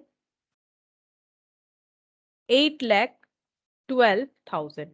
फिर भी देखो इतने सारे चीजों में ना क्या होता है, फिर भी हमारा थोड़ा बहुत कंफ्यूजन रह ही जाता है, ये डायरेक्ट होगा कि इनडायरेक्ट होगा। कभी भी ऐसा कंफ्यूजन हो ना तो तुम लोग उसका नोट दो, ठीक है, चाहे कुछ भी प्रिपरेशन कर रहे हो तुम लोग उसका नोट दो, क्योंकि यहाँ पर ये चीज नहीं लिखा हुआ है। जिस बेसिस पे तुम लोग उसे डायरेक्ट या इनडायरेक्ट सोच रहे हो या फैक्ट्री ओवरहेड सोच रहे हो तो एक नोट देना चाहिए कि हम लोग इस वजह से इसको ये ट्रीट कर रहे हैं, अगर कोई कंफ्यूजन है। नहीं तो कोई भी जरूरत नहीं है नोट्स देने का, ठीक है। अगर कोई भी कंफ्यूजन है तो इसे लिखना चाहिए। अच्छा, और यहाँ पर देखो ये वाला जो था amount paid for purchase of moulds and patterns, यहाँ पर बोला था ये इक्विवेलेंट टू 2 years प्रोडक्शन, ठीक है, life is equivalent to 2 years production. यहाँ पर जो प्रोडक्शन है वो 2 साल के लिए, लेकिन हम लोग कॉस्ट शीट 1 year का ही बना रहे। तुम लोग देख सकते हो क्वेश्चन में कॉस्ट शीट जो है वो 1 year के लिए ही बोला गया है, ठीक है। फॉर द ईयर बोला गया है, ठीक है। Prepare statement for the year ended 31st मार्च, यानी इसमें खर्चा हमारा डिवाइड हो जाना चाहिए, ठीक है, खर्चा हमारा डिवाइड हो जाना चाहिए। ये हम लोगों का कितने साल का खर्चा है, देखो ये हम लोग का 2 साल का खर्चा बता रखा है। हम यहाँ पर कहाँ चला गया, इधर उधर हो जा रहा है। ये देखो ये वाला 89,600, इसमें खर्चा हमारा 2 पार्ट में डिवाइड हो जाना चाहिए। तो ये कितना हो जाएगा, 4,48,000, ठीक है, 4,48,000 amount paid for purchase of moulds and patterns. तो ये भी तुम लोगों ने क्या बोला था, ये भी तुम लोगों ने बोला था ये खर्चा हम लोग का फैक्ट्री ओवरहेड होना चाहिए, मतलब मैंने ही बोला था कि ये फैक्ट्री ओवरहेड होगा, ठीक है।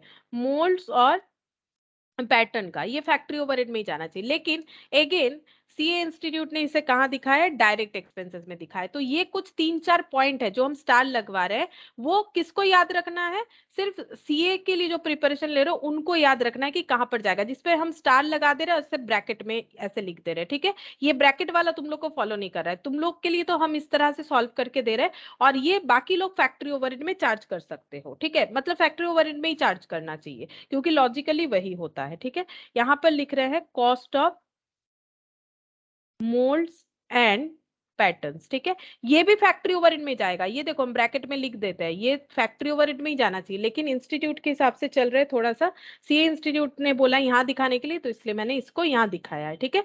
बाकी लोग फैक्ट्री ओवरहेड में दिखा देना, कोई प्रॉब्लम नहीं, टोटल में तो कोई चेंजेस आएगा नहीं, लेकिन हाँ शो करने के ऊपर हमें जो है मार्क्स मिलेंगे, क्योंकि इंस्टीट्यूट अपने हिसाब से जो है आंसर शीट रेडी रखेगा तो उस हिसाब से चेकिंग करेगा। तो यहाँ पर 8,96,000 का 1/2 हो जाएगा। ये दोनों जगह फैक्ट्री ओवरहेड में भी करोगे तो इसका 4,48,000 ही तुम लोगों को करना पड़ेगा, ठीक है। ये बस 2-3 पॉइंट तुम लोगों को कंफ्यूजन वाला मिलेगा कि तुम लोग को याद रखना पड़ेगा, सीए के लिए बोल रहे तुम लोग को याद रखना पड़ेगा कि ये चीज जब भी आए तो हमें उसे डायरेक्ट एक्सपेंसेस में दिखाना पड़ेगा, ठीक है। अभी तक तो ऐसा ही हमें मिल रहा है, ठीक है, सोल्यूशन के हिसाब से। अब हम लोग इसको ऐड करते हैं, 1,72,600 प्लस 4,62,000 प्लस 8,12,000 प्लस 4,48,000। तो यहाँ पर हो जाएगा 18,94,600 प्लस ये सब प्लस हो जाएगा 35,740 1019,60600, तो ये हो जाता है 1074,25,200। ये आ गया प्राइम कॉस्ट, ठीक है, ये आ गया प्राइम कॉस्ट, ठीक है। फिर से एक बार बता देते प्राइम कॉस्ट तक, देखो पूरा नहीं बताएंगे, पूरा तो बहुत बार बता चुके हैं तुम लोग का, ये सब में कोई कंफ्यूजन नहीं होगा। यहाँ पर ये सारे चीज जो मैंने स्टार लगा रखे हैं ये फैक्ट्री ओवरहेड में ही जाना चाहिए, लेकिन सीए इंस्टीट्यूट के हिसाब से इन्होंने यहाँ दिखाया, तो सीए वालों के लिए ये यहाँ पर होना चाहिए, बाकी लोग इसको फैक्ट्री ओवरहेड में दे देना, मतलब तुम लोग का डायरेक्ट एक्सपेंसेस में सिर्फ यही वाला आएगा। Direct charges paid to worker, मतलब तुम लोग जब ऐड करोगे तुम लोग का प्राइम कॉस्ट अलग आएगा, ठीक है। अगर तुम लोग को डाउट लग रहा है कि हमसे सोल्यूशन सही होगा कि तुम लोगों से नहीं होगा, तो तुम लोग मुझे करके सेंड कर सकते हो, हम चेक करके बता देंगे, ठीक है, चेक करके बता देंगे सही हुआ कि गलत। वैसे कोई कंफ्यूजन वाला बात नहीं है, तुम लोग को ये यहाँ नहीं लिखना है, ये यहाँ नहीं लिखना है, ये यहाँ नहीं लिखना है, तुम लोग सिर्फ 8,12,000 ऐड करोगे, तुम लोग का प्राइम कॉस्ट भी अलग आएगा, नथिंग मोर देन दैट, और कुछ नहीं होगा। ओवरऑल तो एक ही जैसा होगा, मतलब एंड में जाके क्वेश्चन एक ही जैसा होगा। अच्छा, अब हम लोग लिखेंगे फैक्ट्री ओवरहेड। फैक्ट्री ओवरहेड, हाँ बोलो। तो खुद से ट्राई कर हम्म।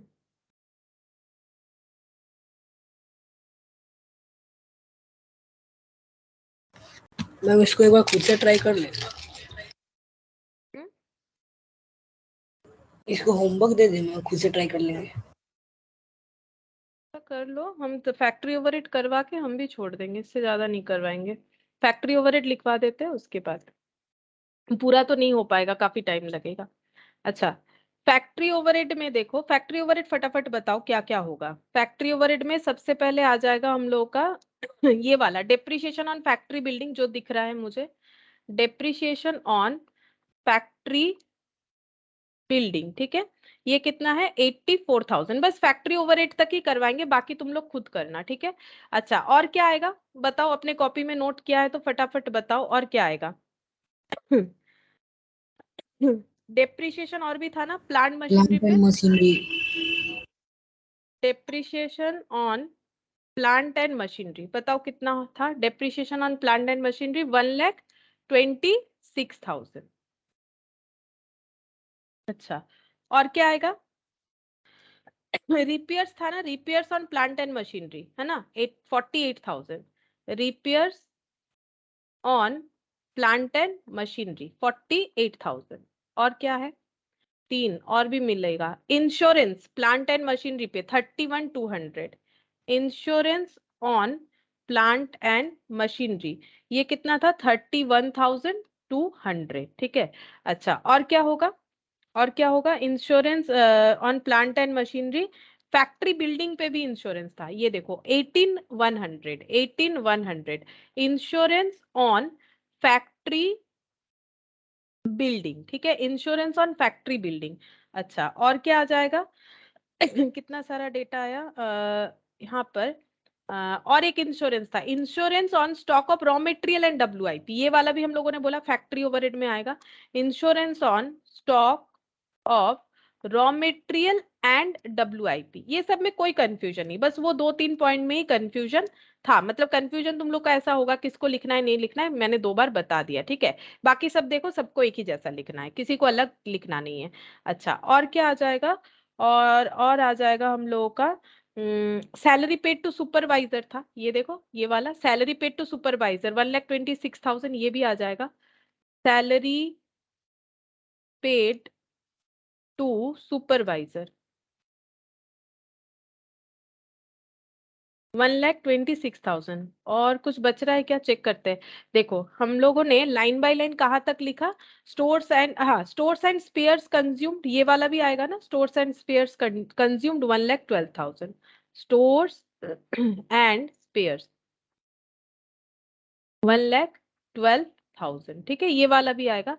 अच्छा, अब देखते हैं क्या क्या बचा, स्टोर्स एंड स्पेयर्स 1,12,000 ये लिख दिया, इसके आगे तक पूरा लिखा हुआ है हम लोग का। डेप्रिसिएशन ऑन फैक्ट्री बिल्डिंग लिख दिया, ऑफिस नहीं आएगा, प्लांट मशीनरी लिख दिया, डिलीवरी नहीं आएगा, सैलरी टू सुपरवाइजर लिख दिया, repairs maintenance to plant and machinery लिख दिया, बाकी दो नहीं आने वाला, insurance plant machinery factory building और स्टॉक ऑफ रॉ मटेरियल, ये तीनों ही आएगा, ये तीनों ही आएगा। आई थिंक मैंने लिख लिया है तीनों, 31,218 और 36,000, हाँ लिख लिया है।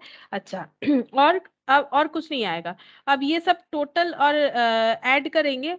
अच्छा, फिर ओपनिंग स्टॉक ऑफ WIP और क्लोजिंग स्टॉक ऑफ WIP ये होगा। अच्छा, एक्सपेंसेस फॉर पोल्यूशन कंट्रोल ये फैक्ट्री ओवरहेड में आएगा, जो हम लोगों ने देखा था ना, expenses paid for pollution control and engineering and maintenance, तो पोल्यूशन कंट्रोल का एक्सपेंसेस यहाँ पर आएगा, expenses for pollution control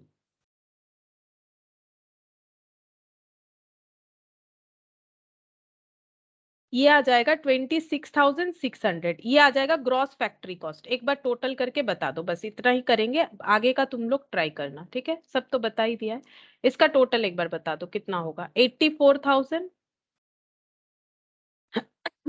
84,000, 1,26,000 plus 48,000 plus 31,200 plus 18,100, 36, 1,26,000।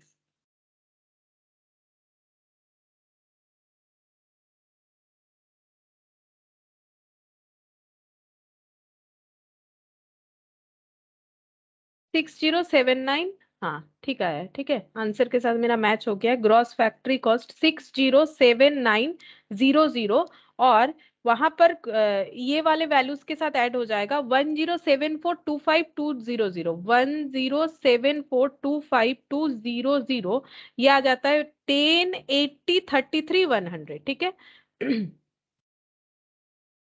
108033 100, ठीक है। और इसको हम लोग क्या बोलेंगे, ग्रॉस फैक्ट्री कॉस्ट। ये हो गया ग्रॉस फैक्ट्री कॉस्ट, इसको बोलोगे फैक्ट्री ओवरहेड, इसको बोलोगे फैक्ट्री ओवरहेड, और ये हो जाएगा ग्रॉस फैक्ट्री कॉस्ट, ठीक है।